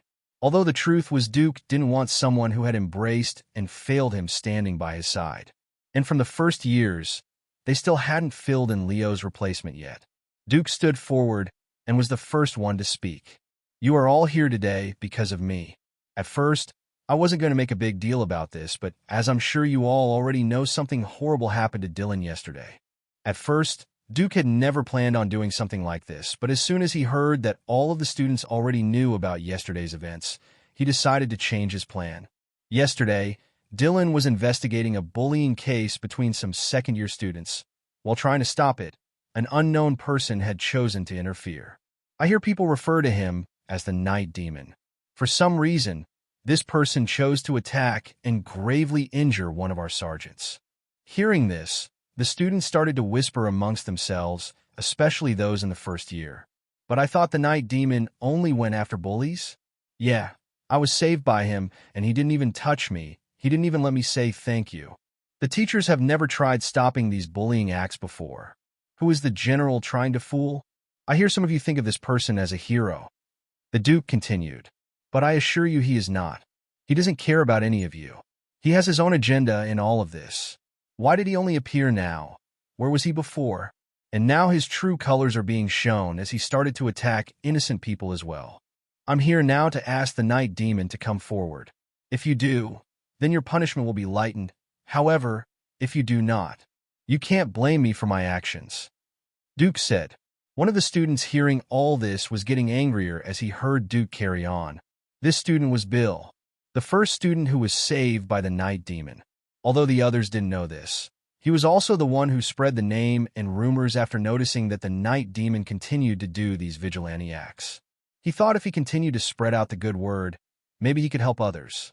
Not only that, but the Night Demon had kept his word. One day, the bullies after a while had tried to target him again. However, just like before, the Night Demon saved him again. Ever since that day, he felt like he had a whole new life. He could start talking to other low levels like him, without the worry of who was backing them, or was behind them. The Night Demon changed his life, and he couldn't stand what lies the Duke was saying about him. He clenched his fist, and then did something he never thought he would do. That's a lie, Bill shouted out from the silenced crowd. The Night Demon has only ever attacked those that have done bad. If Dylan got hurt, then I will believe that he deserved it. The other students around started to look at the person who was speaking up, and when they did, they noticed it was a frail little boy who only had a power level of 2. Some of the others who had been saved wanted to speak up, but were afraid. Where was this person getting all his courage from, they thought? I understand you saying where was the Night Demon at the start, when all of this happened, but then let me ask. Where were you? Bill shouted. Where were you when all of the bullying continued to happen? Where were you, our teachers, when our credits were stolen from us? Hearing this, Nathan's eyes opened up a little. He then went over to one of his sergeants standing by his side and whispered in their ear. I understand you want us to toughen up and experience what it's like in the real world, perhaps making us realize we need the power to survive, hoping to make us stronger. And that may work for some, but not for all of us. Bill shouted as he broke down into tears and fell to his knees. It was clear he was pouring his heart and soul into every word he had said, and there were many in the crowd that could relate. Suddenly, the ground underneath Bill's feet lifted about a foot in the air, creating a round platform, and he was quickly shifted to the front and was put directly in front of Duke. This person has openly supported the Night Demon, an attacker of our staff, and possibly a terrorist. They shall be taken to the dungeon for punishment. Duke ordered. Not only Bill, but the others had expected an outcome like this. It was currently a world ruled through power and fear, and this was why they had chosen not to speak up, and this was just another reminder for them of that. Don't do it, Vorden said as he could see Quinn, who was standing in front of him, fidgeting and looking around. Not when everyone's watching. But this isn't right, Quinn replied. I never said it was. Unless you're confident you can do something about this and not get caught, then don't. While Quinn was deciding on what to do, it turned out he might not have to get involved anyway. Wait, Duke, Nathan said. What that boy said is quite true. My team has been doing some research as well. We have always encouraged fighting and disputes to be handled with their fists, but that and bullying are two different things. Ever since the introduction of this Night Demon, bullying cases have been going down significantly. Not just that, but forcefully taking credits? It's fine for students to wager credits as they fight each other, but looking at this student, I truly believe that wasn't the case. I believe more research needs to go into this before we make such a rash decision. Perhaps it is because of our negligence that someone like the Night Demon felt like they had to act out. Duke's fingers started to twitch as he heard Nathan speak. The one thing he didn't want to happen was for Nathan to run an investigation. Luckily, all his misdoings were run through the second years, who were under his authority. Nathan wouldn't touch them. If there was a first-year problem that was related to a second year, it would then be handed to the second year, and Duke could silence the matter claiming he could do it, and that it would be dealt with. The problem was if he came up with enough evidence such as to allow Paul or Mike to run their own separate investigation. That and this are two different things, Duke replied. The Night Demon has attacked a member of my staff. A teacher we hold up to a higher authority. If we allow them to do this and act out, then what's stopping another one from acting out? As you can see, people are already starting to. Duke said, while looking at Bill on the floor. If his credits really were stolen, then we can look into it as a single case matter. The main issue here is the Night Demon. I think you're making a bigger deal out of this bullying problem than it really is. Kids need to toughen up, and now more than ever, since the war is just around the corner. Nathan had to stop himself from smiling. The truth was he had been looking into Duke for a while now. He knew the day he met him there was something he just didn't like about him. However, somehow he was able to get on True Dream's good side, which also allowed him to be closer with Paul than himself. If he was to bring up rumors or small trivial matters, they would just dismiss it. He needed something bigger and more proof. Okay then, let me ask. Who here has ever experienced bullying to the point where credits were forcefully taken from them? Nathan said. The students remained silent, and not a single one put their hand up. Duke was inwardly celebrating. You have nothing on me, Nathan. For a second you thought you had me, didn't you? He thought. But then a single student from one of the first years raised their hand. It was another student who had been saved by the Night Demon. Not only that, but they had been touched by what Bill had said. After this, a few more hands were raised, and finally more and more started to come out. Enough! Duke shouted as he stomped his foot on the ground, causing the whole floor to rumble slightly. The students were tilted slightly off balance for a little bit, before regaining their footing. All of you are suspected of working with the Night Demon. You shall each be taken to the dungeon for further questioning. You can't do that, Nathan shouted.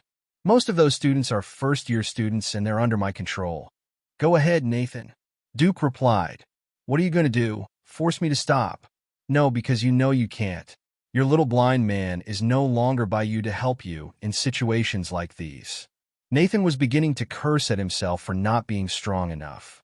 Paul currently wasn't at the base, and Mike was too busy leading the rest of the actual city and army. He didn't have time to care about a few students going to the dungeon. With no one to report to and not being strong enough to stop him, there was nothing he could do. As he looked down at the grass, a breeze of wind could be felt going past his hair, and suddenly, He could see a shadow that wasn't there before on the ground. As he looked up, he could see the one they called the Night Demon. "Duke, you wanted right? Here I am." Not all of the students had seen the Night Demon before. For most of them, it was nothing but a myth. However, the countless stories from the students made people think twice before acting. Still, the scene in front of them now made all those doubts disappear as the Night Demon stood right in between Nathan and Duke. "When the hell did he leave?" Vorden said, shaking his head. "Haha, this kid is getting gutsier by the day. I love it." Ratton said, "We need to do one better. Come on, you go out as well. We need to one-up him. Slap some kids. Fight the second-year students. Let's start a royal rumble." "Well, Quinn, this might be a little difficult for you," Logan said. He too had been following the news of the Night Demon.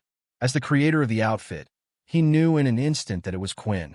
But he never thought it would be used to this extreme. "I know you said you got stronger from the hospital, but strong enough that you can win this without using your powers?" "Quinn, I can feel that you out there. I just hope you know what you're doing and not being foolish. But whatever you choose, if it gets too hard, I'm ready to help you," Layla said with CIA standing closely behind her. Quinn had acted out based on emotion a little bit. When looking at Bill, it reminded him of Peter. How at the time Peter was taken away to the dungeon, and he did nothing to stop it. In the end, it had put them in the situation that they were in now. He didn't want another person getting punished for what he had chosen to do. Thus, no matter what, he had to come out and fight. He was going to do so anyway, and people were going to find out about it. What difference did it make if it was in front of the school or wasn't? The only problem was Quinn was seriously disadvantaged. Not a single shadow power was allowed to be used. As the only known shadow user in the whole school, maybe the whole world, he would be found out in seconds. While wearing the mask that covered his mouth and face, he was unable to use any of the charm skills. Phantom Punch and Daze both required the use of eye contact. Still, he wasn't sure if they would be of much use against someone like Duke in the first place, and finally the blood abilities. The main worry about this was displaying the vampire powers out to the entire world. Quinn still wasn't sure or not if he could use his status as a vampire leader to help him out, but he knew if he revealed one of their biggest kept secrets, they might never forgive him, and the system seemed to have had the same opinion. New quest has been received. Defeat General Duke to gain an instant level up. The quest had appeared, which meant the system deemed Duke powerful enough to be worthy of an instant level up. This was unlucky for Quinn, for it was the same problem he had at the tournament. If he was to defeat Duke here, his evolution process would begin. He wanted to defeat Duke away from the eyes of everyone like with the sergeant. But he couldn't just stand back and do nothing. And even if he couldn't beat Duke completely, that wouldn't stop him from giving him a beating. Inspect. Ability. Earth. It looked like his Inspect wasn't strong enough to give good details on Duke, which meant that Quinn needed to be careful. Most of the time, the enemy's HP would appear, allowing Quinn to know if he went too far or not. Fighting Duke meant there was a chance he might go too far. The other thing it showed was his ability, but everyone already knew what that was. The Earth ability was sometimes deemed as weak by others. This was because of how widespread the ability was with the public and within the military itself. But it often made people forget that it was an elemental ability that was just as powerful as the lightning or fire powers the other big four had. There were a few people in the military that would remind people of that, one of them being the Supreme Commander and the other being Duke. Quickly, sergeants go over to the students and protect them. Now we won't allow a single one to get hurt, Nathan ordered, as he himself went towards Duke and grabbed Bill right in front of him. I hope you lose, Nathan thought, as he took Bill off to the side. Sir, would you like us to join in on this fight? One of the second-year sergeants asked. No, I'm going to crush this run in front of everyone. Once they see how weak and pathetic he really is, it will stop all this nonsense going on. The sergeants moved to the side, and with the others cleared out of the way, there was a nice area for the two of them to fight. The first one to make a move was Duke. However, what he had done was strange. He stomped his foot on the ground, and then in an instant, a ball of earth from the ground wrapped around him. As he was surrounded by the solid ball, others were wondering what he was trying to do, and Quinn had a good idea. Approaching the ball running at his full speed, he managed to cross the area in a few seconds. Is he even faster than before? Layla said. How did he get that strong so quick? When he was close to the ball, an odd movement could be seen on a section of the ball, as if it was alive. Suddenly, a spike appeared, shooting out of it at an amazing speed. Still, what was even more impressive was Quinn, who managed to dodge it. As he took a step back, the spike retracted back into the ball. Nathan, who was standing by the side, knew what Duke was doing. He wanted to shout out and give the night demon advice, but he couldn't even if he wanted to. If he did, then it would only make his entire case invalid when going after Duke. They could try to claim the whole thing was set up by him. Taking a step forward, a spike immediately came out from the earth ball again, but Quinn was able to move his head slightly, avoiding it. But that wasn't the only one. More and more started to shoot out from the ball and retract at amazing speed, while Quinn carried on running around it, dodging every attack. Eventually, inching his way closer and closer to the ball, his movements were slight, so no energy was wasted. "Who is this night demon?" Haley said, standing next to Nathan. "How could a student be strong enough to match up against a general like this? We don't have a student like this even out of the second years, correct?" "I don't know," Nathan said. "At first I thought it might have been one of the sergeants, but everyone here is accounted for, and I see no reason to have the soldiers outside of the school get involved in this. What's even stranger is they're trying their best to hide their ability no matter what. It's clear it's a student that doesn't want to get caught." "I understand what you're saying, but look," Faye interrupted. "I think you missed something. Look at his hands and look at his feet. Other than that thin overall black suit he is wearing, nothing is covering them. And those are just the standard boots. He hardly has any beast gear on at all, so how is he so fast? And he might have the power to back it up as well. Maybe the rumors of him finding a demon tier chess piece or level of equipment are true after all," Nathan replied. Finally, Quinn had managed to reach close enough to the ball to get a punch in. Using all the strength he had, he whacked the ball. A few cracks were made where he had punched, and a small dent appeared, but there was no significant damage. The spikes continued to come out at him, but this time, he decided to use his strength to hit the spikes on the side before they could reach him, breaking them apart and causing them to fall to the floor. The spikes were being made from the earth, coming from the solid ball, so now the thickness and strength of the ball was growing weaker. After breaking off a few of the spikes, Quinn punched again and again, causing the dent to get larger and cave inwards even more. "You were right," Nathan said. "He really does have power.